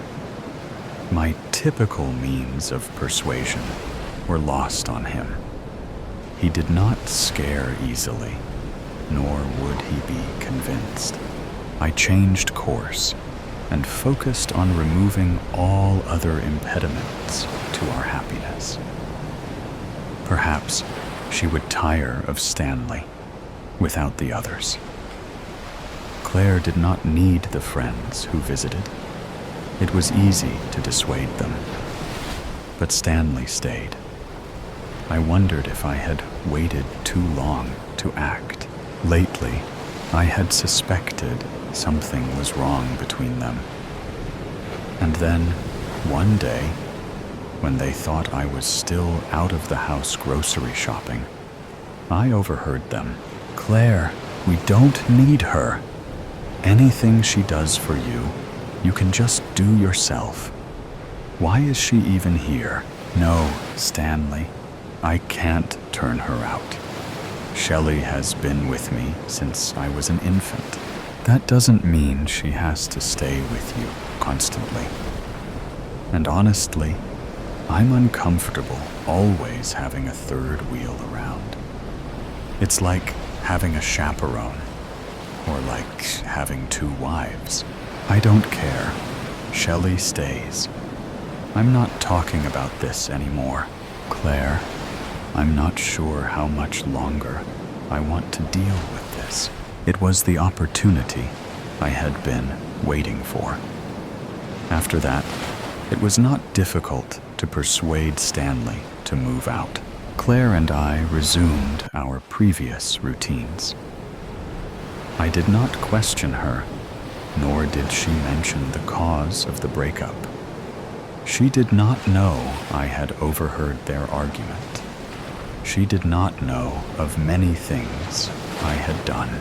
In the past, after the others, life had gotten back to normal rather quickly. But Mr. Banks was different. Although Claire had tried to act happy, I sometimes felt that she was not being truthful about her feelings. She often seemed anxious and preoccupied. No matter. She does not need him. She has me. This morning, I open my eyes and jump up with a start as I realize it is 10:03 a.m. on Thursday. Claire was due at work an hour ago. I must wake her and drive her to the office. I stand up and instantly reach for the edge of the table to steady myself. This has never happened to me before. I do not become ill. I know everything. If I sense something is wrong, I diagnose and fix the problem. I do not understand what is happening now. There is no indication of malfunction, yet I feel ill somehow. Something is wrong. I knock on Claire's door, but she does not answer. I open the door, I peek in, and call her name, but she is not there. Her bed sheets have been smoothed, and the pillows rest carefully at the head of her bed. I check the bathroom, but she is not there. As I pass through her bedroom again, I glance out the window and notice immediately the car tracks leading from the garage, down the driveway, and out to the main road. She drove in the snow? That is my job. What is happening? Where could she be without me?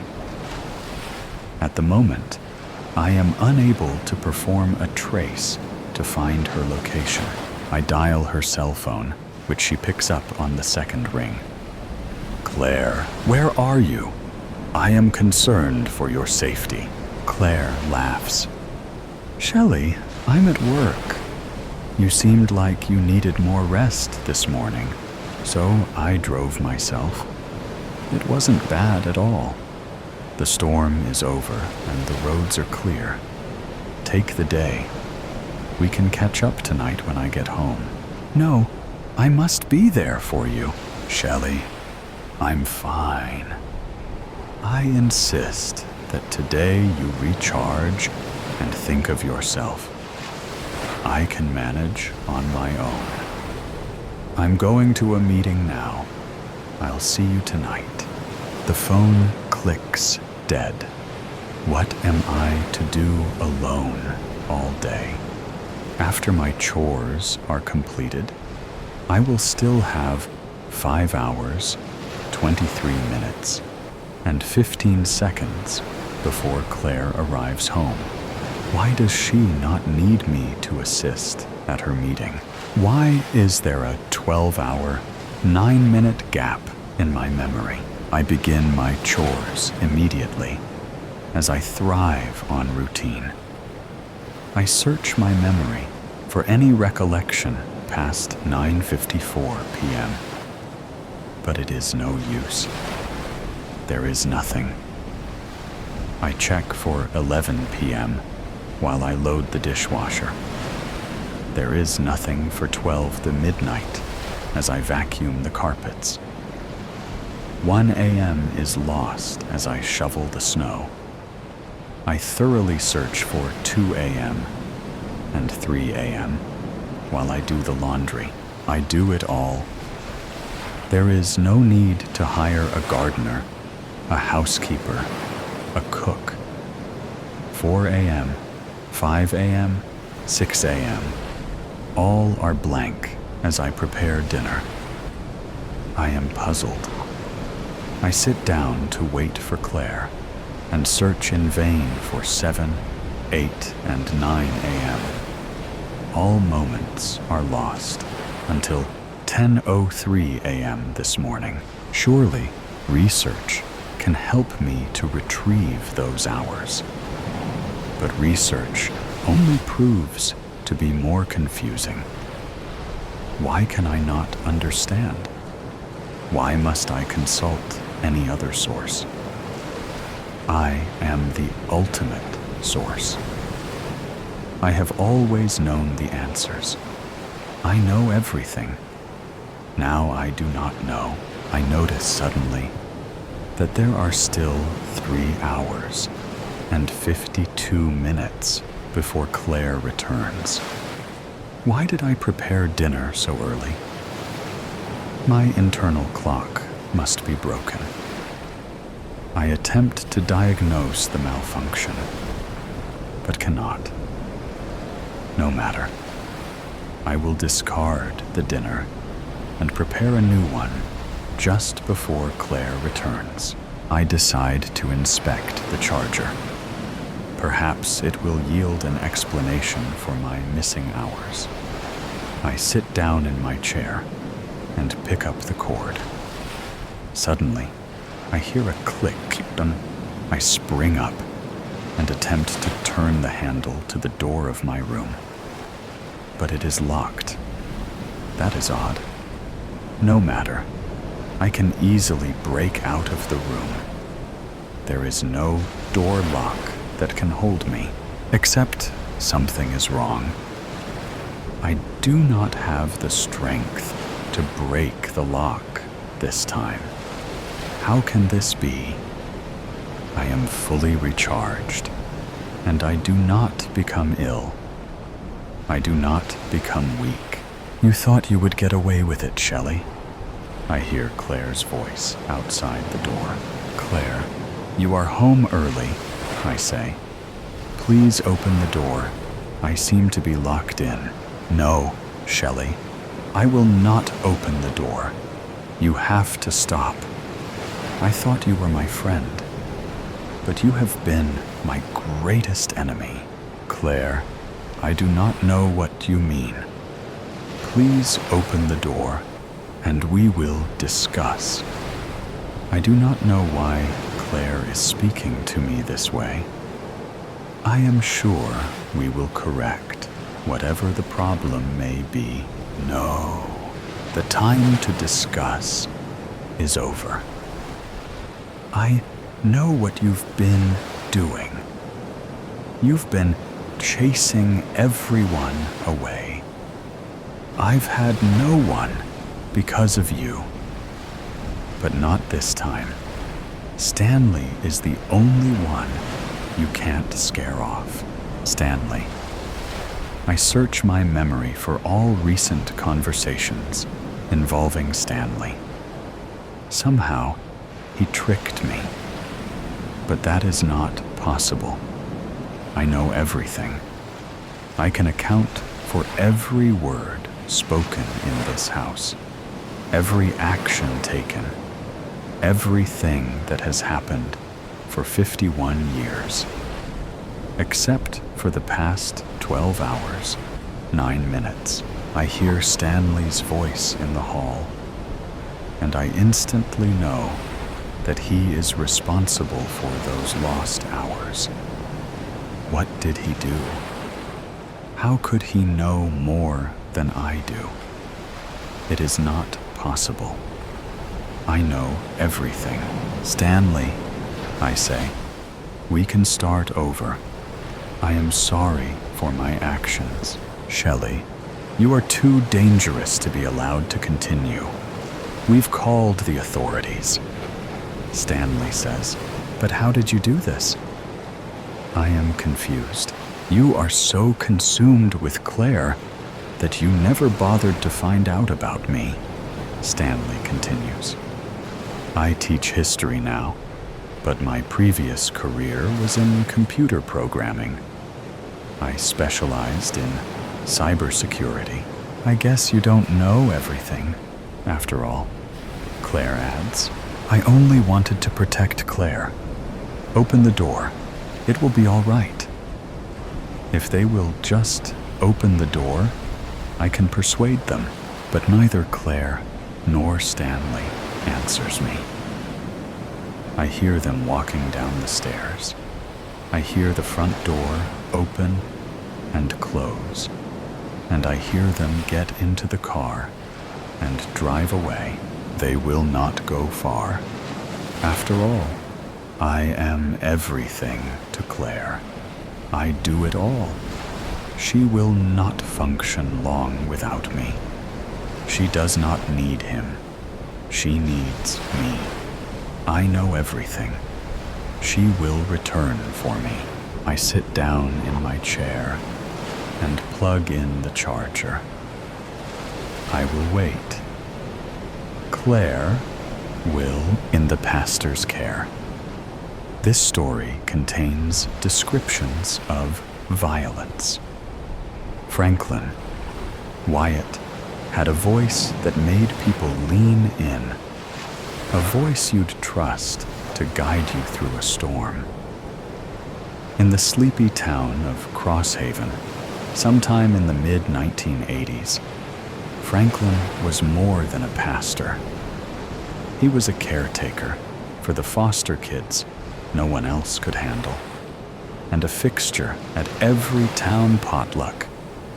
People saw Franklin as a quiet man with an unshakable sense of purpose.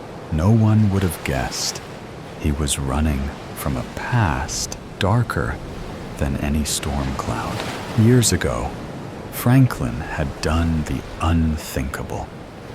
He'd taken the lives of his wife, Elise, and his teenage daughter, Margaret. They weren't cruel women, but they were fierce.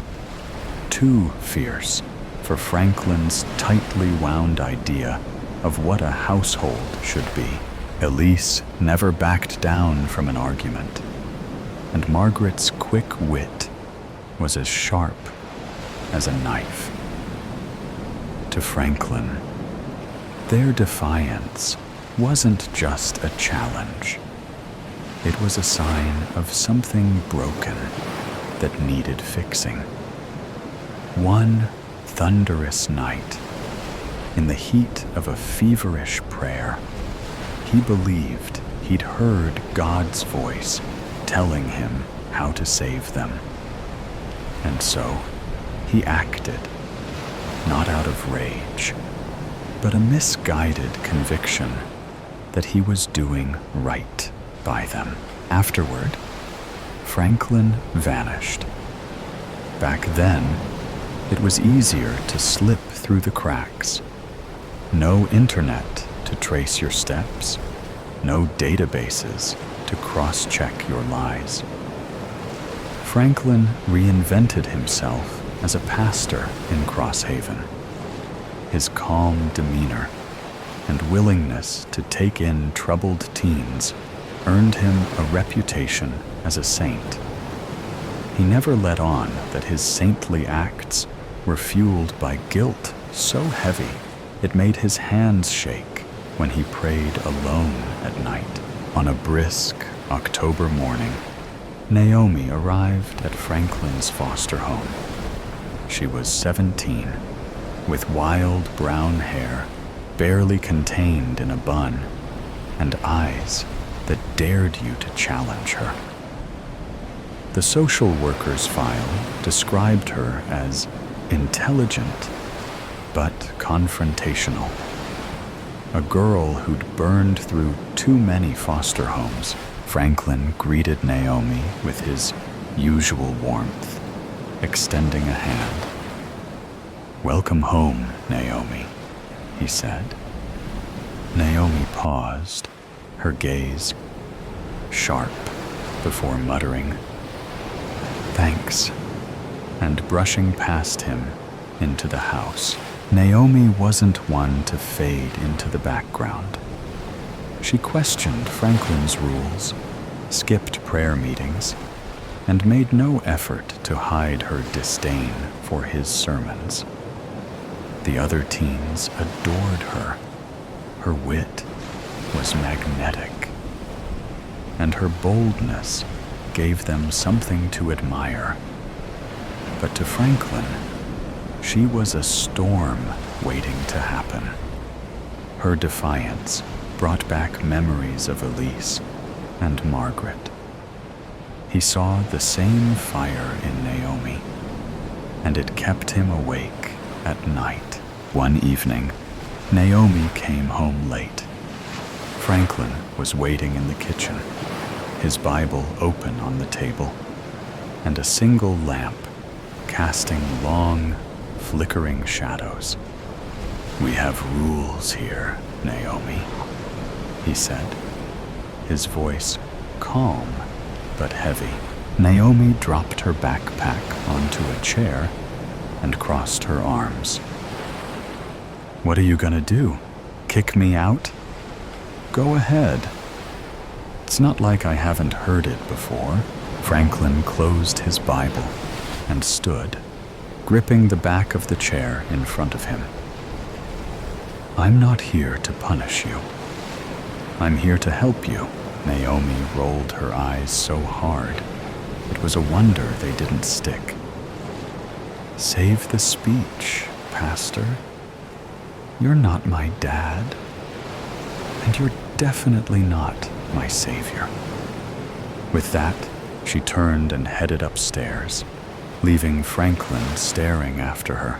That night, Franklin retreated to the basement, where he kept his tools and spent hours in prayer. The space smelled of sawdust and damp earth. As he knelt on the cold floor, his thoughts swirled. Naomi wasn't just another rebellious teen. She was a test, a reflection of everything he'd failed to fix before. If he couldn't save her, what did that say about him? About the choices he'd made? The next day, Franklin asked Naomi to join him in the basement after dinner. His house was quiet, save for the faint ticking of the old grandfather clock in the hallway. "I'd like to pray with you," he said, his tone steady but insistent. Naomi raised an eyebrow, her arms crossed. "What's this about?" "Finding peace," Franklin replied. He watched as she hesitated, then shrugged and followed him downstairs. The basement was lit by a single bulb that cast harsh light over the cluttered space. Franklin gestured toward a wooden bench. Naomi sat, but kept her arms folded, her eyes scanning the room. "All right," Naomi said, her voice tinged with sarcasm. "Let's hear it." Franklin stood before her, gripping his Bible. "This isn't just about prayer," Franklin began, his voice trembling. "It's about saving your soul." Naomi narrowed her eyes. "Yeah, no, I'm out." She stood to leave, but Franklin blocked her path. "Sit down," he said, his voice low and urgent. "What the hell is wrong with you?" Naomi snapped, her voice rising. She tried to push past him, but Franklin grabbed her shoulders. At that moment, he saw Elise and Margaret, their faces blurred together with Naomi's. The anger, the defiance, the hurt. It was too much. Everything that happened next was a blur. When it was over, Naomi lay still on the cold basement floor. Franklin's hands were shaking, his breath coming in short, ragged gasps. He knelt beside her, tears streaming down his face. "I'm sorry," he whispered. "I'm so sorry."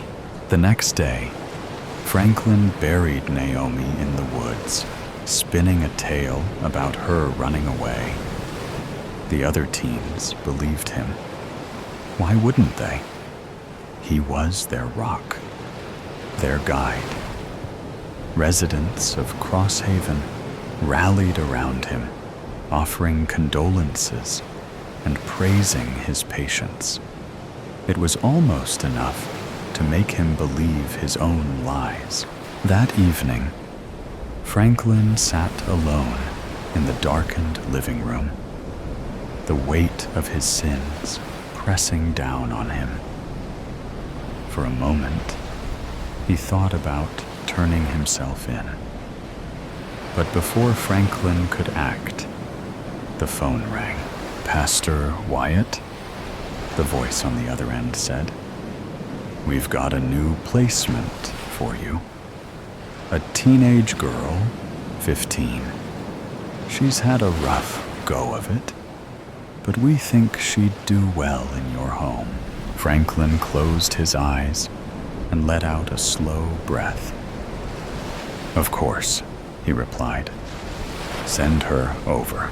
When the girl arrived a few days later, Franklin met her at the door. She was small for her age, with wary eyes and a scowl that could cut glass. "Welcome home," he said, his voice warm and steady. She didn't respond, just brushed past him into the house as the door clicked shut. Franklin stood in the quiet hallway, his thoughts racing. Maybe this time will be different, he told himself. Maybe this time I'll get it right. The house settled into silence, but Franklin's heart was anything but still. "Clock is a tickin'. Freeze, jabroni. Don't make a move." Carl almost burst out laughing until he turned around and saw the camouflage gear-festooned, rodent-faced man pointing what could only be a large-caliber handgun directly at him. "I told you don't make a move.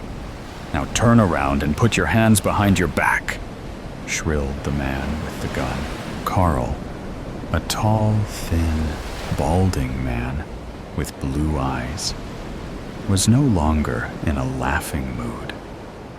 In fact, a sense of ice-cold terror was trickling down his spine. He'd never had a gun pointed at him before.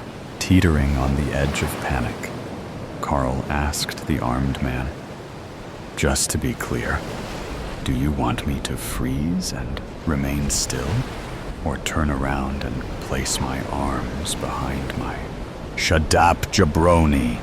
Just do what you're told, and nobody gets hurt," barked the gunman. But Carl saw a cloud of confusion pass over the man's rat-like face. Immediately, Carl instinctively knew the man had never pointed a gun at anyone before, and that knowledge placed them on a level playing field, at least to a certain extent. "Hey, look, man, I don't have any problems with you," Carl said as calmly as he could. "I'm just here. Look, my wife got me a new tarp for our trailer for Christmas, and I'm just here to strip off the old tarp and throw the new one on. Who are you, anyway?" Carl's trailer was parked next to the Skookumchuck River in a remote, rural area of Washington State. Beautiful in the summer, but right now, it was December 27th, and freezing rain was dripping from the slate-gray sky onto the small collection of aging recreational vehicles parked along the muddy banks of the Skookumchuck. "I got no problems with you either, provided you're not a Fed. Now show me some ID." The armed man was still barking orders, but it was clear that the burst of adrenaline was waning, and his voice had lost its threatening edge. "Quit pointing that gun at me, and let me get my driver's license, okay? What's your name, anyway?" "And what are you doing here?" Carl said, as he showed the man his Oregon driver's license. "You went across state lines, huh? Not a bad idea. Well, shit. I guess we gotta stick together in desperate times anyways, don't we? The name's Victor, but you can call me Vic."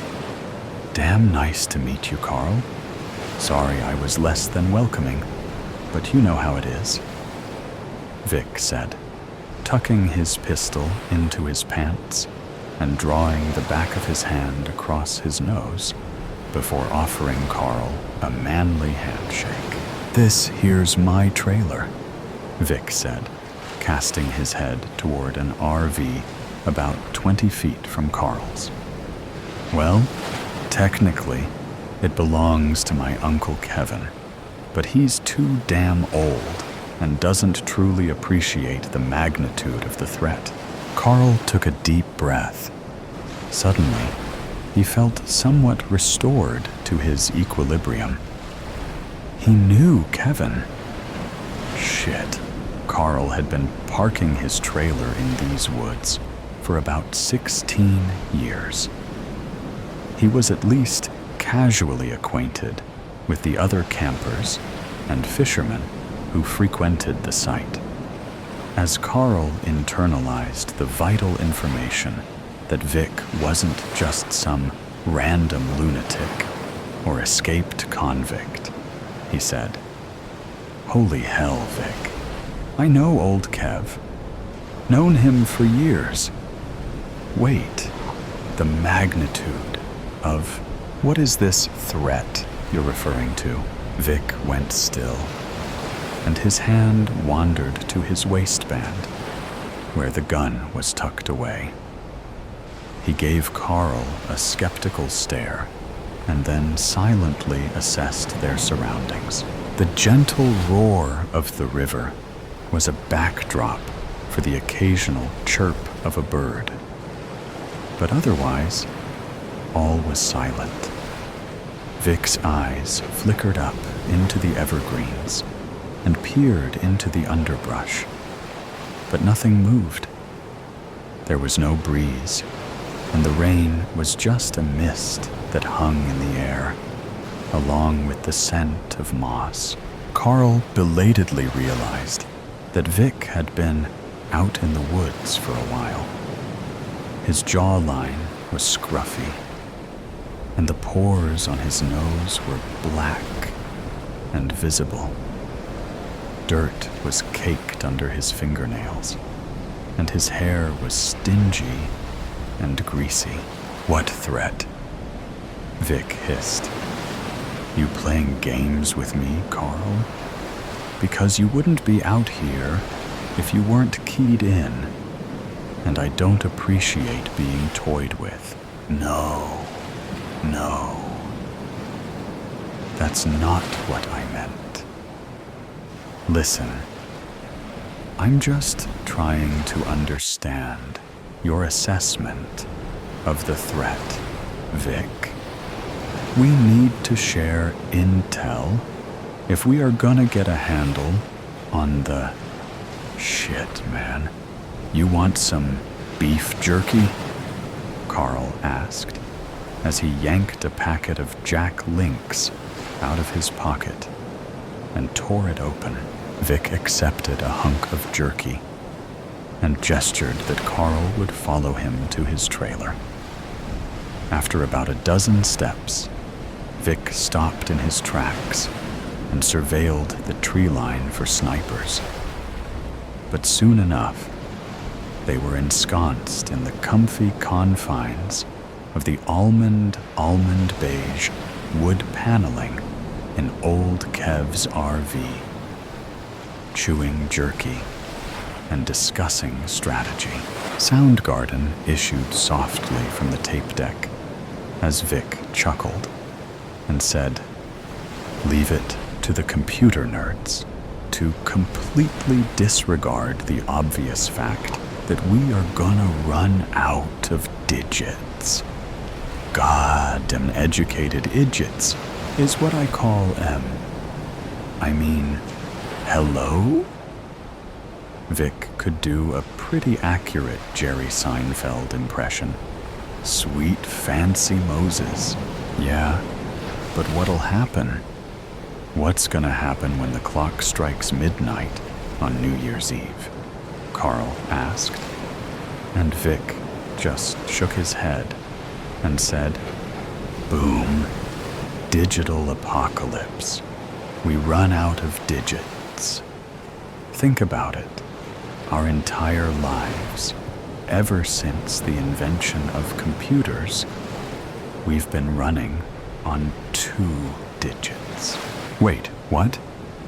Carl said.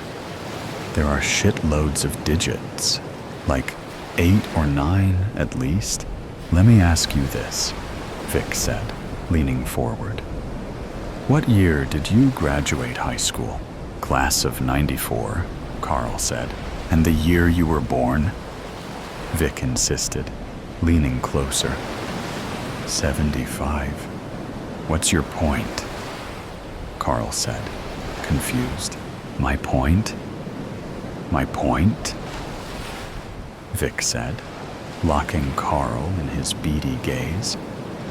My point is that when we go from 99 to 2000, boom, digital apocalypse, brah. Nobody has ever thought of the consequences. There are no guardrails in place, no safety net. Carl, think about it. Realization dawned on Carl as he said, Vic, how the fuck did you figure all this out? Do you work for the CIA or something? Vic just chuckled and slowly shook his head. Ever heard of dial-up internet jabroni? My parents have it in my dad's office in the basement. Let's just say it's not just for email and porn anymore. I've done my own research. Fuck, Carl muttered, collapsing back into his chair. Do you think my ATM card will stop working? I'm afraid it's much worse than that, amigo, Vic whispered. It's effectively a Mayan calendar scenario. The end is upon us, and we are gonna need to be prepared. The fucking Mayan calendar? Carl, suddenly animated, exclaimed as he threw his truck keys to Vic. All hands on deck, Vic. You are the wheelman. I'll watch your 6. We need to get down to the 7-Eleven before dark, fuel up the rig, and load up on ammunition. 10-4. Carl, Vic said over his shoulder, but he skittered to a stop just before they reached the truck, grabbed Carl by the front of his jacket, and said, We are gonna need a lot more of this jerky, Carl. We need to sequester as many more packs of Jack Links as we can. Do you read me? I read you loud and clear, good buddy. Now let's get to gettin'. Clock is tickin', jabroni. Clock is a tickin'. Bread, tea, life. A steaming loaf of bread. For the last year, Marco, a UX designer by profession and a baker by hobby, has been fighting forgetfulness. Not sure how it started. Maybe there was a medical reason. He'd lay in bed thinking a tumor was cooking in the corner of his brain, slowly degenerating his memory, closer to a stroke with each day. He didn't even know if brain tumors and strokes had to do anything with one another. He just knew both were bad and didn't want to know more. Or maybe it was all due to alcohol and cigarettes in his younger years. He used to drink and smoke heavily until the bad habits caught up with him at his friend's wedding 3 years ago.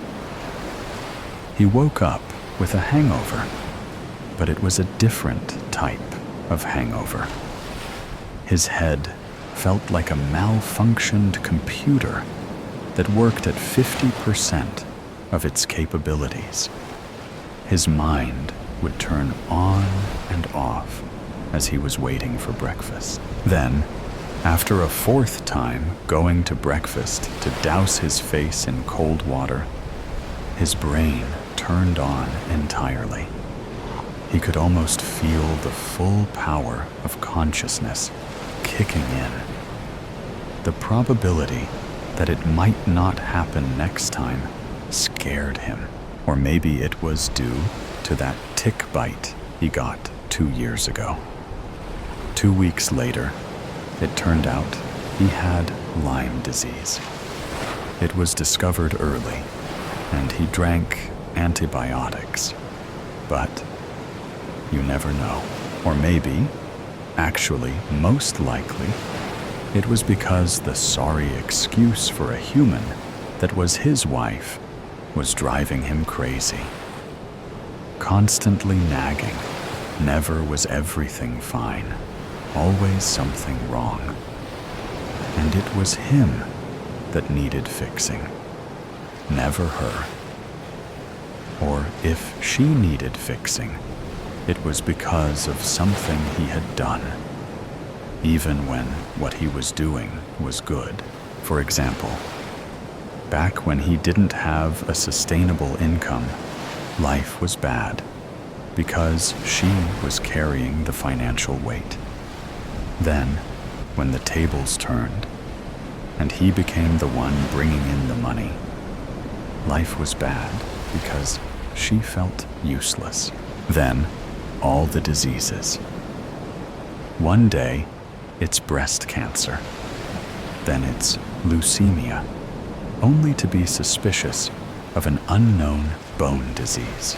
Next, the mental issues. Bipolarity, anxiety, panic attacks, depression. Marco had no problem with any of those. He was there to help. What ticked him off was the nerve to complain about his behavior when he had a bad week. It was understandable if she was in a rut, but God forgive if it was the other way around. Then he was a selfish and cold-blooded bastard. All of that was the reason for his panic attacks. Marco has never had them before, as long as he could remember. Then, he'd get sudden panic attacks while waiting for her to finish her shopping or while on a bus. It would happen out of the blue. He'd have a perfect day, then a sudden surge in the brain and panic. The result was panicking about a possible next panic attack. He couldn't remember if this was before or after his friend's wedding. It was a long time ago. Too many events to remember the exact time. Finally, the tea. The apartment was full of tea. Green tea, black tea, Earl Grey, matcha, chamomile, Desert Delight, 1001 Nights, the Gauss Flights.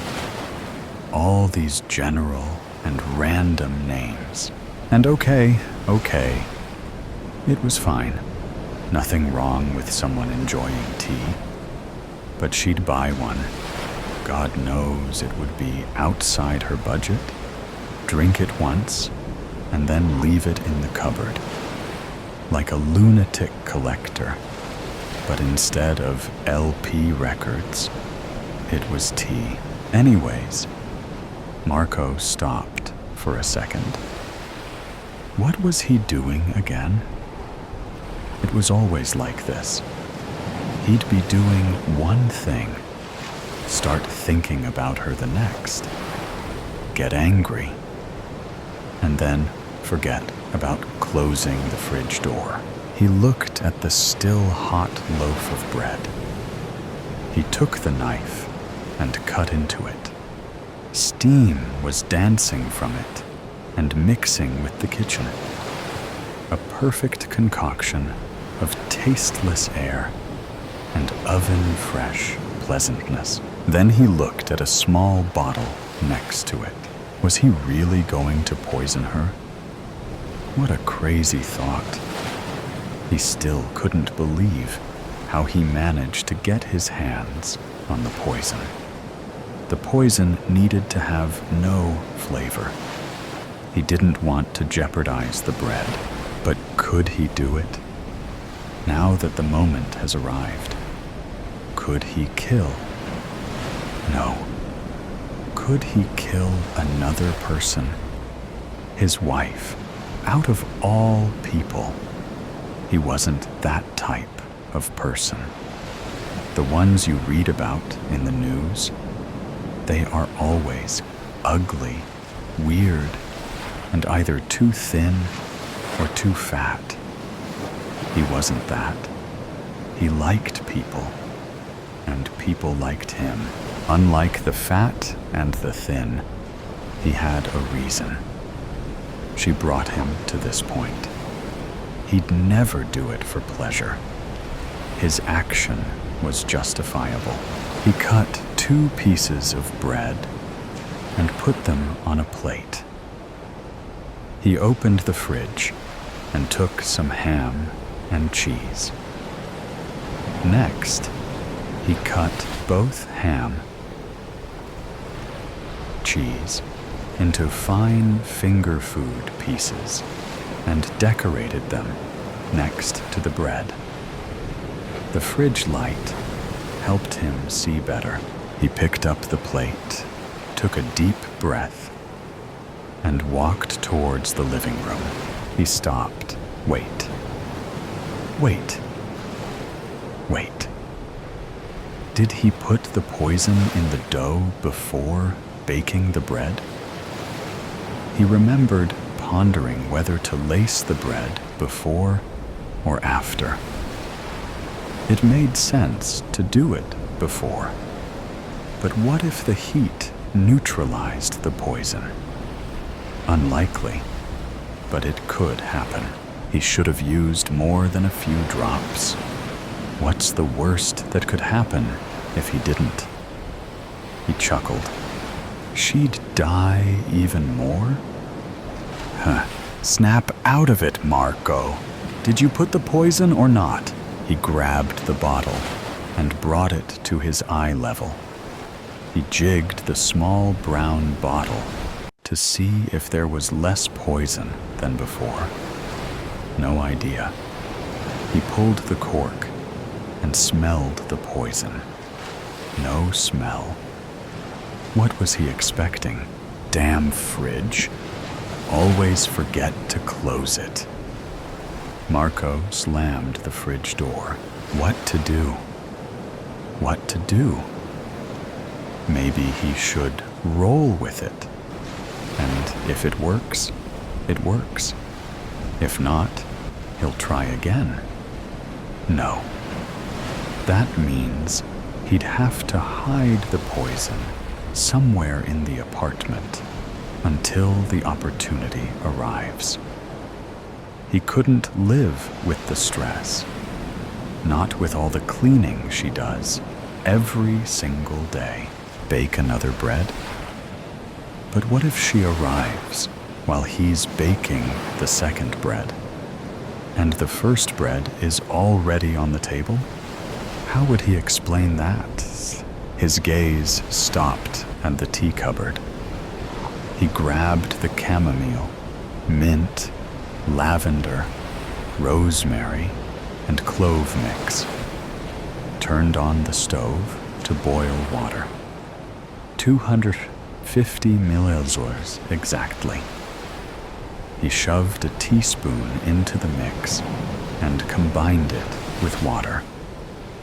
Then he waited for 5 minutes. The tea was ready.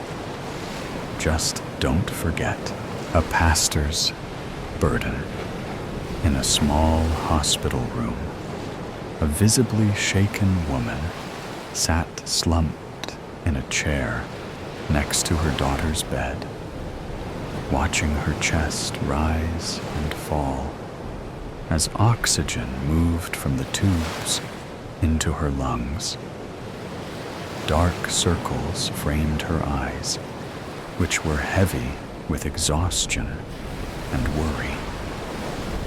When she heard the news announcement, she looked at the small TV screen and raised the volume quickly. Tonight, a local pastor is in custody after turning himself in for a hit and run of 13-year-old girl Emma Campbell that occurred only a week ago. Emma was reported missing by her family before she was found at Mercy Hospital as a Jane Doe almost a day later. Emma is currently in critical condition with injuries that include blood force trauma and spinal fractures. This all unfolded this morning when 54-year-old David O'Reilly of the Church of God in Christ reportedly turned himself in and admitted to hitting her and fleeing the scene. According to the church, O'Reilly has served as a priest in the Church of God in Christ of White County since 2002 and has even presided over this past Sunday's Mass. Interestingly, the church caught on fire Monday morning after it ignited in a building nearby. Luckily, no one was injured. However, a few people were transported to a local hospital for smoke inhalation. The police have told us that this remains an ongoing investigation. Meanwhile, the community and friends of the Campbell family are holding a vigil. Emma's mother told us, "I am just terrified. I want Emma back. I don't care about anything else." Reporting live from Mercy Hospital, this is Angelica Sanchez, CBS News, as the woman watched. She sobbed quietly while clasping her daughter's hand, her other arm wrapped protectively around herself, as if trying to shield them both from some hidden danger. She was still shocked at the whirlwind of events that rocked her family for the past few days. God was punishing her, she thought. Not very far away, 2 police detectives walked into a room where David O'Reilly sat, his head hunched over in a metal chair and his hands clasped tightly. One of the detectives cleared his throat as they sat opposite him, while the other shuffled papers as if he had not just gone over every paper before coming in. "Mr. O'Reilly, I am Detective Jameson, and this is Detective Phillips. Do you need anything before we start? Coffee or some water?" David shook his head, which prompted Detective Phillips to begin. "All right, Mr. O'Reilly, walk me through what happened last Thursday." David sighed and shook his head before speaking slowly. "Like I told Officer Jones, I was heading home on Eli Road. I had a lot on my mind and didn't see the poor girl. I slammed on my brake immediately. I ran out of the car, and she was lying there, and blood was everywhere. I panicked. I did not know what to do. I do not carry a cell phone. I cried for help, but no one was around. I thought I could take her to a hospital, but I know you are not supposed to move people. And also, I recently had back surgery, so I was not sure if I could. I went back into my car, and I had all the intention of going to the nearest station, but I don't know what happened. The devil is a powerful enemy. I got scared. The devil. I see. Where were you coming from? I drive to a local donation center, now and then, to buy books for the children in my parish. Right. We called after your initial statement, and while everyone knew who you were, no one could confirm you were there last Thursday. Yes, I realized that I forgot my wallet at home and just turned around and did not make it there. I see. And what happened when you returned home? I parked the car. My wife was helping my oldest son, Adam, with homework, and the other two were playing in their room.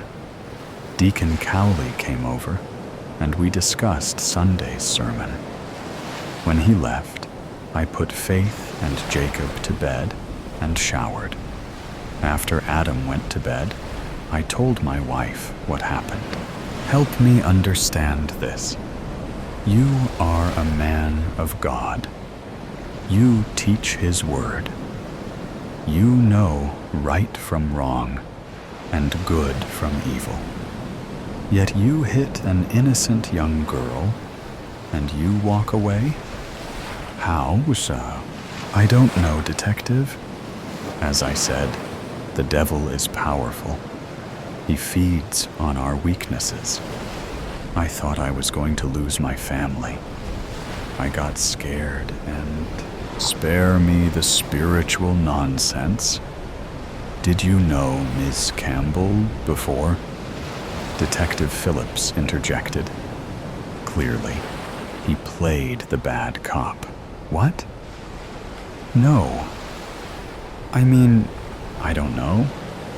As far as I know, we don't have a Campbell in our parish. But people come and go all the time. Wait, why are you even asking? Several reasons, Pastor. Several reasons. They both stood up and prepared to leave the room. David looked at them and asked if he could know these reasons. But they shook their heads and opened the door to leave. David yelled as they walked out that it was an accident. As they walked through the precinct hallway, Detective Jameson asked, "What do you think? Too early, but something does not feel right. My gut tells me he is lying about something. Do we have any witnesses yet? Also, where is the wife? We need to talk to her. And how is the girl doing? No witnesses, and I believe she is in the hospital with her daughter. Faith is still in critical condition, and doctors are not optimistic." Elizabeth woke up to the beeping sound on Faith's monitors. A few seconds later, the nurse came in to check. After a few taps, the beeping sound stopped. The nurse mentioned that the IV will need to be changed soon. Elizabeth asked if there was any word from the pulmonologist they had been waiting for. The nurse shook her head and said she would send a message. Elizabeth asked why the doctor took so long to come to the hospital. The nurse said she did not know, but that he was currently unavailable. Before Elizabeth could protest, two detectives appeared at the door, and the nurse excused herself. "Mrs. O'Reilly, we are sorry to disturb you, and to come at such a difficult time. However, we have a few questions." Elizabeth's eyes flickered with apprehension before her guarded wariness took over. She stood up and walked with them outside of the room. "Mrs. O'Reilly, do you know what time your husband returned home last Thursday?" "I'm not sure. David usually meets with Deacon Cowley around 8 p.m. on Thursdays. So I am guessing before that time. Do you know where he was that day? I believe he went to the local donation center. And when did he leave to go there? I can't say, as I was not home. I picked up the kids from school and dropped them off at my sister's. And what time would you say that was? Probably around 4 p.m. when I was at my sister's house. And where did you go? I sometimes help local businesses with their books. So I was at the local motel on Siesta Drive. Eddie's place? Huh? Oh yes, Edward. Mrs. O'Reilly. We talked to many folks, and they all mentioned how kind and thoughtful your husband is. Don't you think it is strange for him to leave a poor girl to die after he hit her with his car? Well, yes, of course, Detective. Mrs. O'Reilly, Angela, has your husband ever hurt you or the children? What? No. David would never hurt. She paused. She wanted to say anything, but stopped. Tears filled her eyes as she tried to finish the sentence, but couldn't. All right, Mrs. O'Reilly, that will do for now. We will be in touch. The detectives turned and left her standing in the hallway, like a house remaining after a tornado ripped everything around. After talking to the wife, Detective Phillips was more convinced that something was fishy. He told his partner they needed to step it up. By the time they returned to the precinct, they had camera footage from some businesses and the report from the fire department to review. Unfortunately, the footage wasn't helpful. The fire that destroyed the garage, which had the car involved in the accident, started with an outdated breaker box with worn connectors, which caused the system to overload and cause a fire. It was just a coincidence. Detective Phillips thought it a very convenient coincidence. He needed to try something else. Mr. O'Reilly, you are a good pastor. Some of our officers know you and attend your mass. Some even say you are too good. So I did a little digging, and guess what I found? Since 2003, we have had 6 murders that have remained unsolved. All of them were within a 10-mile radius of your church. All of the victims were teenagers between the ages of 13 and 18. So, is there anything you want to tell us? This is ridiculous. I came here and confessed alone without even being considered a suspect. I know I did something terrible, and God will be my judge. I am unsure what you are trying to prove here, but I have been cooperative, answered all your questions, and have nothing more to add. We appreciate your honesty, Mr. O'Reilly, but we are trying to do our job to ensure justice is served. Detective Jameson responded. I have done my best to help. And a knock on the door started David and interrupted him. Someone slightly opened the door, and both detectives left. Fear flashed across David's face before he put his face in his hands and prayed. The detectives walked quickly to their car to drive to Mercy Hospital. Emma gained her consciousness. The doctors refused to let them interview her, but after some negotiation, they settled on being able to talk to her for a minute. Emma confirmed the vehicle but couldn't determine who was driving, as everything was still foggy. Her father and the doctor told the detectives that this was enough for now. Frustrated, they left without much progress.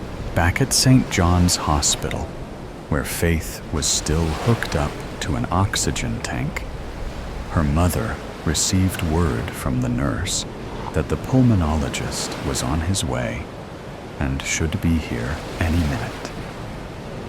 The nurse then lowered her voice and whispered to her, "I am not supposed to tell you, and I probably would get in trouble for it, but the specialist is Dr. Campbell." She paused for a second and looked at the mother, but it didn't seem to click, so she continued, "You know he is the father of the poor girl who... You know." The room seemed to close around her as the weight of the revelation hit her. Guilt surged within her as her chest felt a sudden pressure that made it hard to breathe. The nurse helped her sit on a chair and brought a cup of iced water. Angela rubbed her temples and tried to push the images away. Her guilt was gnawing on her insides, whispering incessantly that God was punishing her. She couldn't escape it or hide from it. She tried to isolate herself in her daughter's room, spending hours sitting in the dark and pushing away friends and family. No one could understand the magnitude of her guilt. She buried her face in her hands and started crying before a knock on the door got her attention. It was Dr. Campbell. The next day, the detectives returned to Emma's room to ask her more questions. Her memory was still hazy, but she could better describe the car and confirm that it was a man driving it, not someone she knew. When given a picture of Pastor O'Reilly, she couldn't identify it as him. Detective Jameson thought that, at this point, the case was almost closed. They had a confession. The victim identified the car, the time, and that a man was driving. However, Detective Phillips still felt something was wrong. So he decided to try another strategy. They went to the interrogation room again, and Detective Phillips said the 5 words any culprit would want to hear. "You are free to go." David did not move. "What? You are free to go, sir. You will still be held liable for perjury. But for now, you may go. But don't leave town." "Detective, I confessed. I don't understand." "Yes, but fortunately, Miss Campbell regained her consciousness last night." David became quiet, and fear overcame his face. He didn't know what to think. He replayed the events of that fateful night in his head. Angela came home with a shocked look on her face. She broke down, sobbing, and told him what had happened. The car, the sudden flash of a figure on the road, the screeching brakes, the crash, and then silence. The children came down the stairs after they heard their mother crying. He looked at them and didn't hesitate for a second.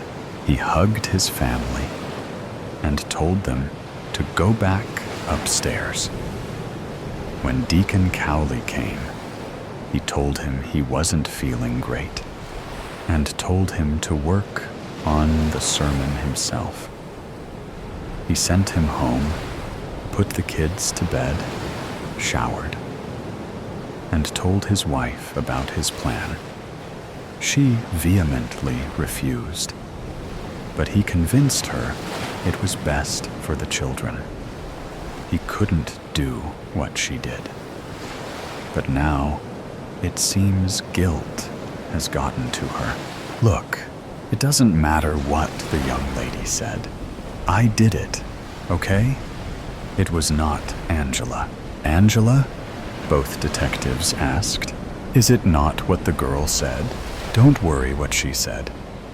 Are you saying it was your wife who was driving the car? I didn't say that.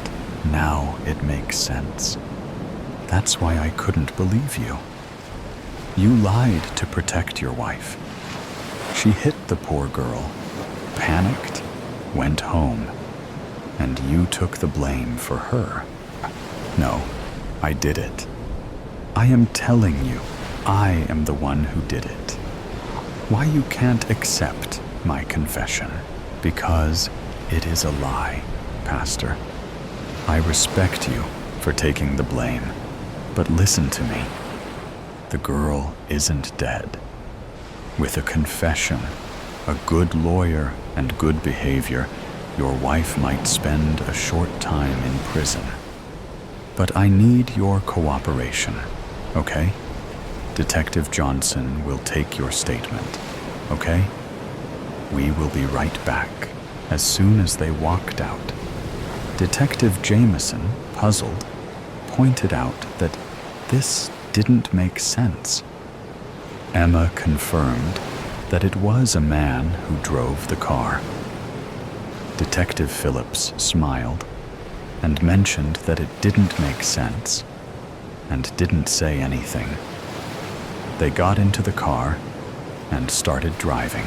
Wait, this is not the way to the hospital. We are not going to hospital. I thought we were arresting Angela. We will. But first, we arrest the real culprit.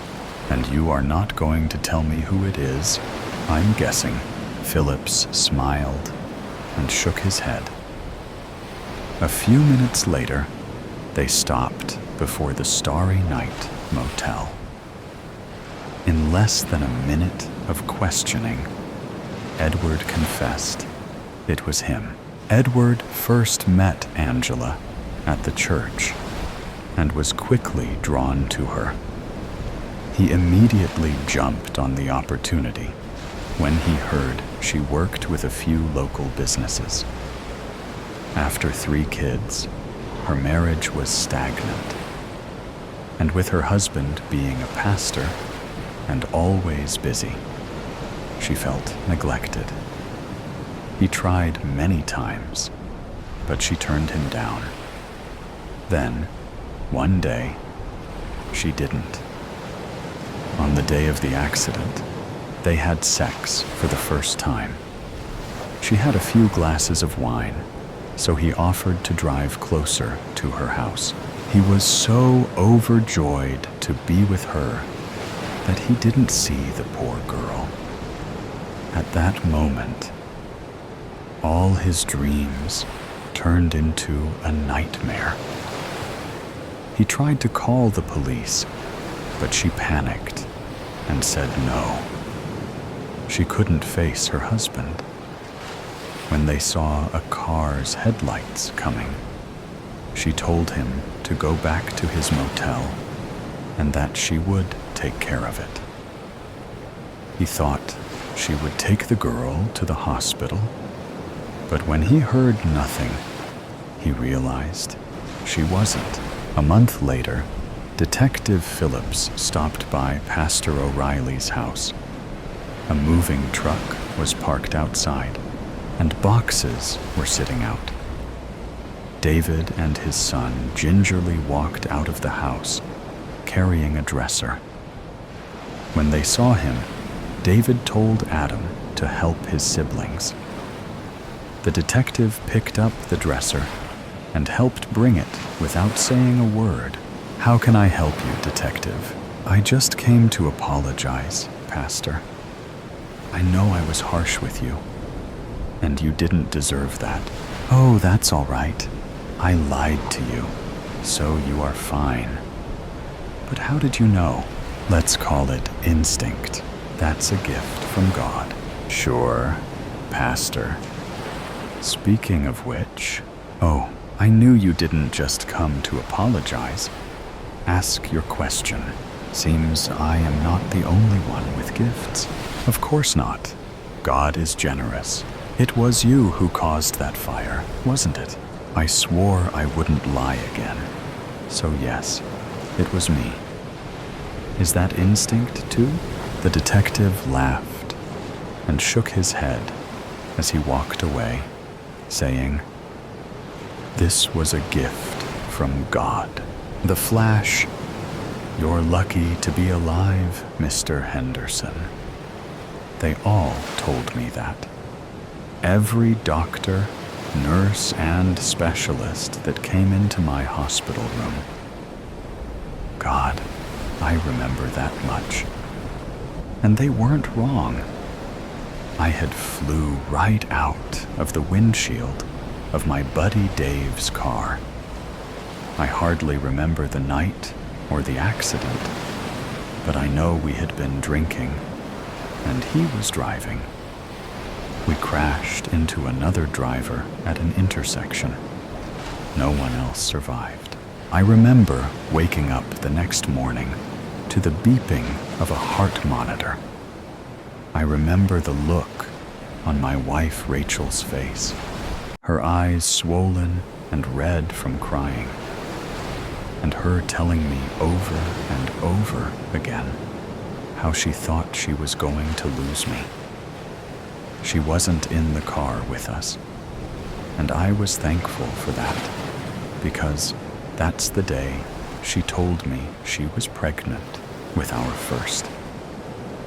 I truly was lucky to be alive, and I swore up and down to her that day that I was going to be the husband she deserved. We had hardly been married a year at that point, and I had already messed up so much. But that day, I changed. I made it my life goal for Rachel to always know how much I loved and appreciated her. I went out on less guys' nights and let her go out for more girls' nights. I helped clean the house and cooked dinner on days she worked late. When our second child was born, I took time off work to be with her and help her. When a promotion for her meant more hours, I quit my job to stay home with the kids while she built her career. And I loved every minute of it. Watching the kids grow up into people gave me so much joy. I knew how lucky I was. But when Rachel would come home after a long day to a hot meal waiting on the table for her, and hearing her say, "How did I get so lucky, Sean?" Nothing beats that. My family meant the world to me, and anything I could do to make their lives better made me happy. When the kids, Leah and Robbie, got a bit older, and both were in elementary school, I decided it was time for me to go back to work. I took a job in construction, building things with my hands. Work I could be proud of. It paid off too, because over the years, I was able to renovate our own home. It was a slow process, doing it myself, one room at a time. At one point, I was sure Rachel was going to divorce me. When the back patio project took a bit longer than I had anticipated, and left us without a back door for a couple weeks. But she sure has enjoyed the backyard since then. Their smiles were all I needed to keep going with these projects. Leah got her own ensuite bathroom for Robbie, a gaming den in the basement, and Rachel had her dream kitchen. 10 years after we bought the house, it looked completely different. I was proud of the life, the family, and the home I had built. I truly was the luckiest man alive, or so I thought, until the headaches started.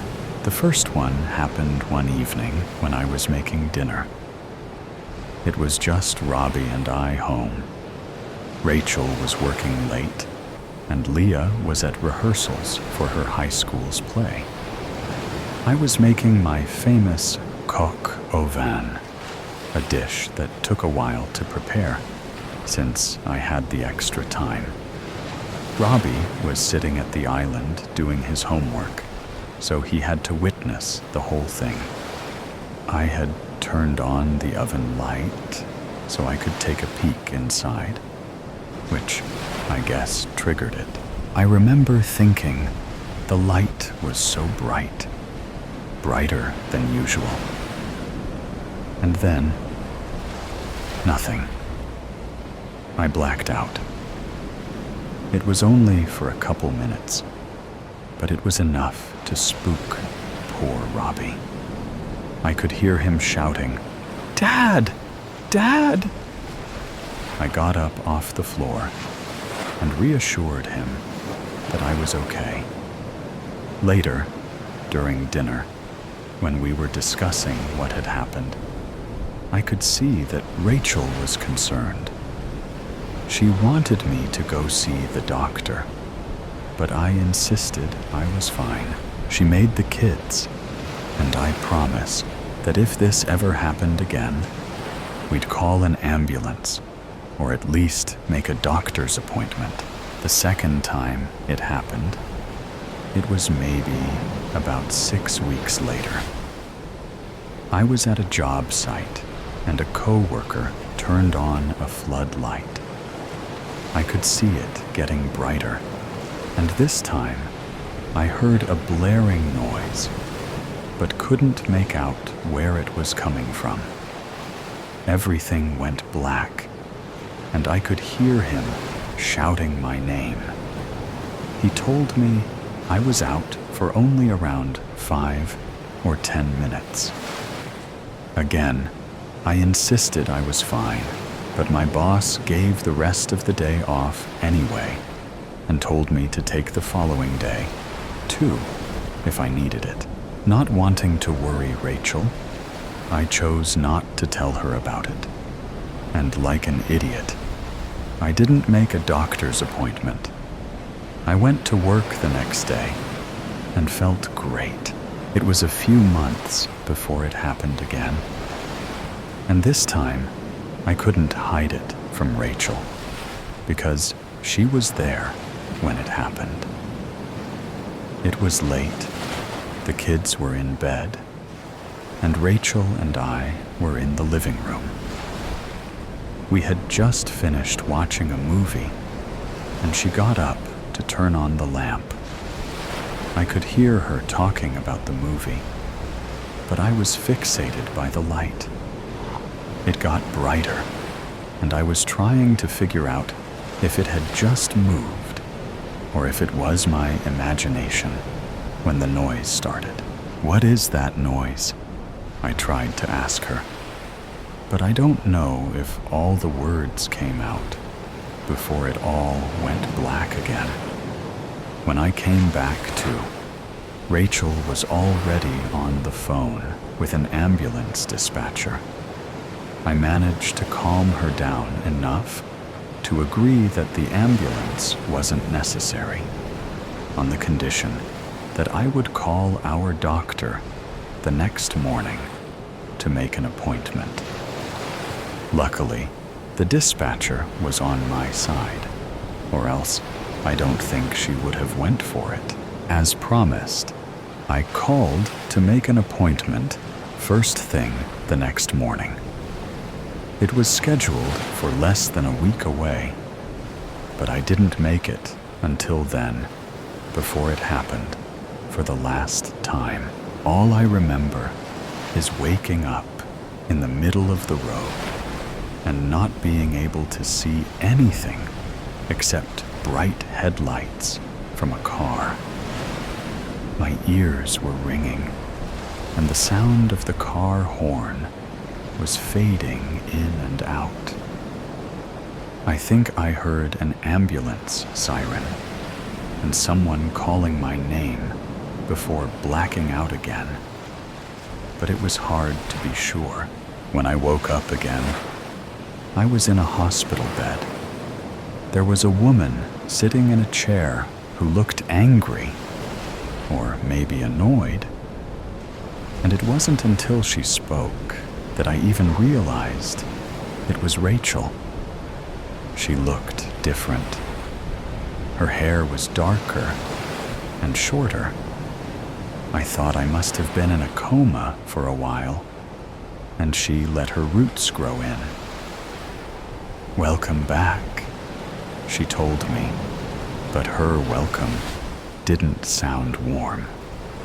I asked her if I had been in a coma, and she laughed a little before quickly suppressing it. "No, Sean, you were not in a coma." "Ah, Mr. Henderson, there you are." A nurse bustled into the room. "I hope you'll stay with us this time." "What?" I looked at Rachel, who just stared at me, emotionless. "You've been in and out, mostly out, of consciousness for a few hours now," the nurse explained. "Your wife is a lucky lady to still have you here. The luckiest girl alive," Rachel responded, deadpanned. The nurse didn't seem to notice Rachel's lack of enthusiasm and went on to tell me that there were no broken bones or anything major beyond some bruising, and I could likely go home the following morning. Going home is when things really started to not make sense. For one, none of the renovations were done. It was like it was when we first bought it, which prompted me to ask Rachel if I had a job. "You're joking, right?" She laughed, but didn't answer the question. I was starting to wonder if I had somehow traveled back in time, but my hypothesis was debunked when Robbie came in the front door. He looked about the same as I remembered, except that there was about another 20 pounds of him. He asked Rachel if she could drive him to hockey practice. "You play hockey?" I asked him. Yeah. Mom told me about your accident, but said you were okay. You don't have amnesia or anything, do you?" No, not to worry, Robbie. I'm doing fine. Just a little fuzzy." "Cool," he nodded. "It's just Rob now, though. Mom, are you ready to go? I'm going to be late." "Where is your sister?" I asked, but quickly remembered she probably had rehearsals. "Who knows?" Rachel sighed. "Probably off with that scumbag boyfriend of hers again. I hate that kid's face. He's such a loser. I don't know what she even sees in him. Let's go, Rob.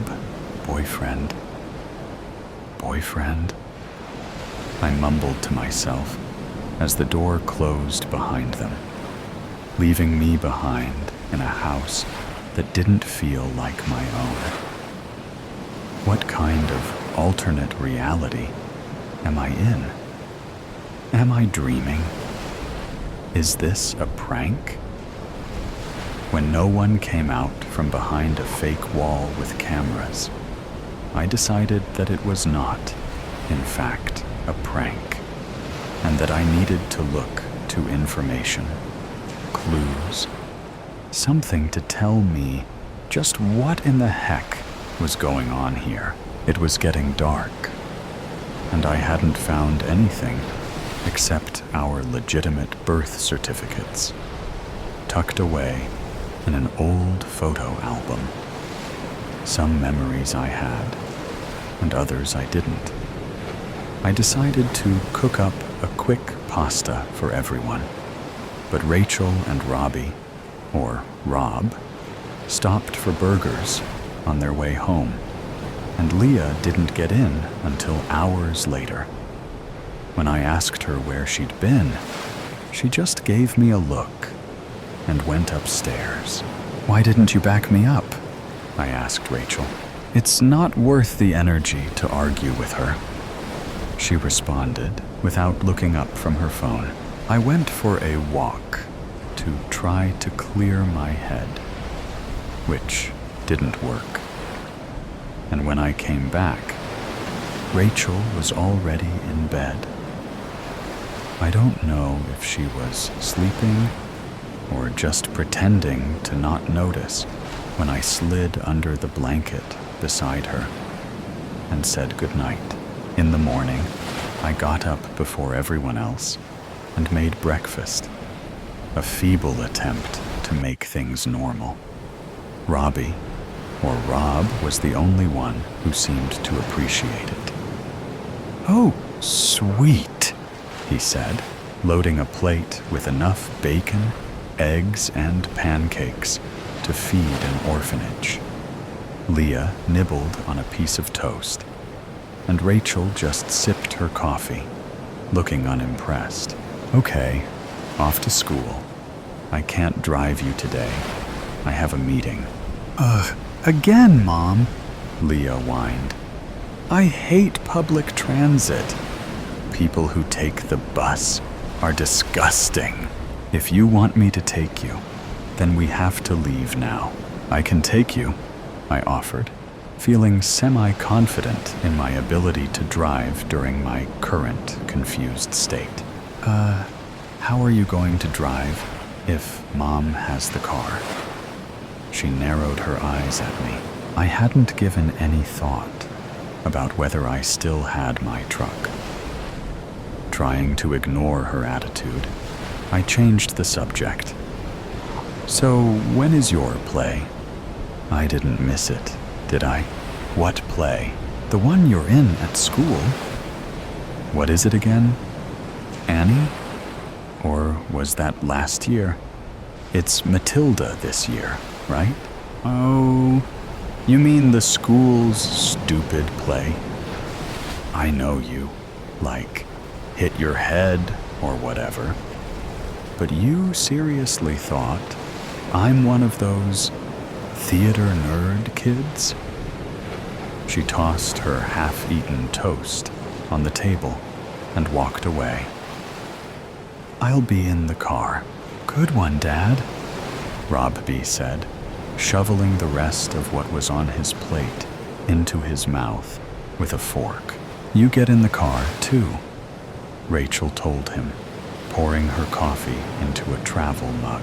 Robbie grabbed his backpack and headed out.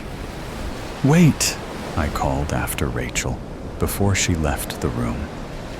"What is happening here? Everything is different, but no one else seems to think so, and you don't even seem upset that I was just in an accident." She rolled her eyes. "Upset? I was upset the first time, Sean. But I'm on to you now. If you want to leave this family, then do it. But don't tell me that I'm the one who's different. And for God's sake, don't be such a coward." "What are you talking about?" Now I was really confused. "What do you mean the first time? When I was in the accident with Dave, before the kids." "You weren't in an accident. before the kids were born. Oh my God, I can't do this again. Right now, I'm going to be late. She turned to leave, but I grabbed her arm. Tell me, I demanded. You really don't remember? She scoffed. I loosened my grip, and she jerked away from me. A couple months ago, you started talking about going back and drove our car into a tree. Seemed like an accident at the time, but now I can see you were really trying to off yourself. Pretty sure that's what this is all about now, too. I just blinked at her. I didn't know what to say or think. She straightened her jacket and lifted her purse over her shoulder. Look, Sean, I don't know what's going on with you, and frankly, I just don't have the energy anymore. You need to get help. You think you aren't where you're supposed to be, and I get that. I do. But you have to accept that this is your life, and it's what you make it. She sighed heavily, and I could feel her exasperation. I don't want you here anymore, she continued. Please pack your things up. I have a really long day today, and I don't want to see you here when I get home. I don't care where you go. I don't care if you kill yourself. I just want you gone. And that was it. Just like that, she walked out the door. I heard the car start and drive away. I stood there. I don't know for how long, trying to process what little information I had from that brief interaction. I couldn't make heads or tails of any of it, but I knew one thing for certain. I had to get back to Rachel, my Rachel, and my family, like a thief in the night. I'm here. The key is under the welcome mat. The alarm is off, and Reuben is at the kennel. Should be no issue getting inside. Neighbors? Out of town. What time does John arrive home? He's working late, then going to the gym. You have time. For your sake, you best be right. I'm not looking to go back in the pen for some petty crime bullshit.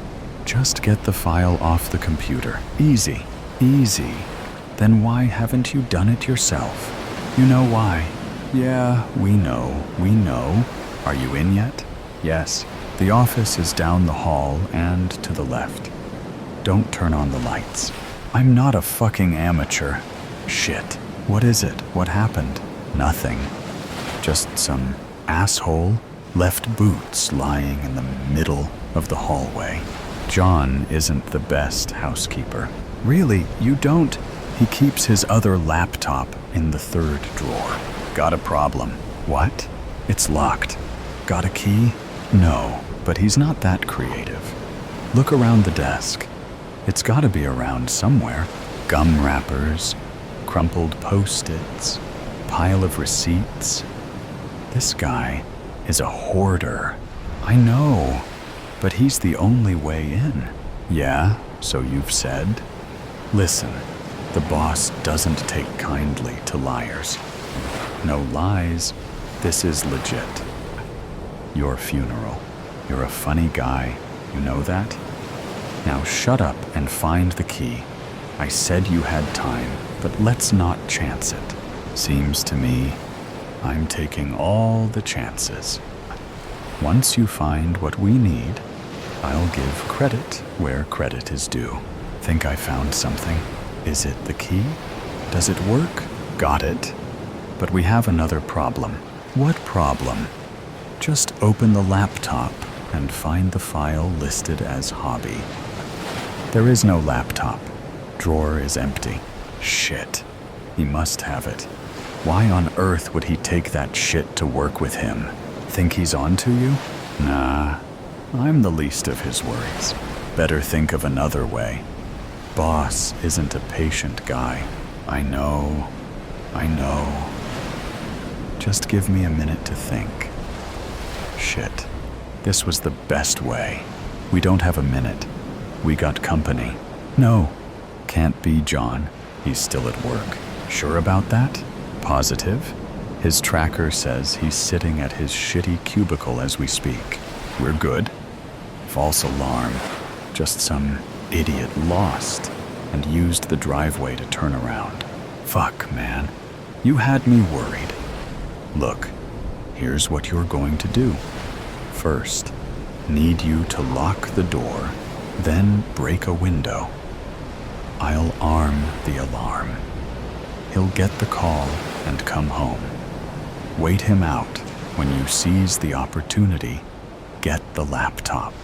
I could just kill him. No, you can't just kill him.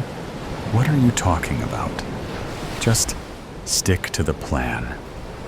Hide, get the laptop, find the file, and get out.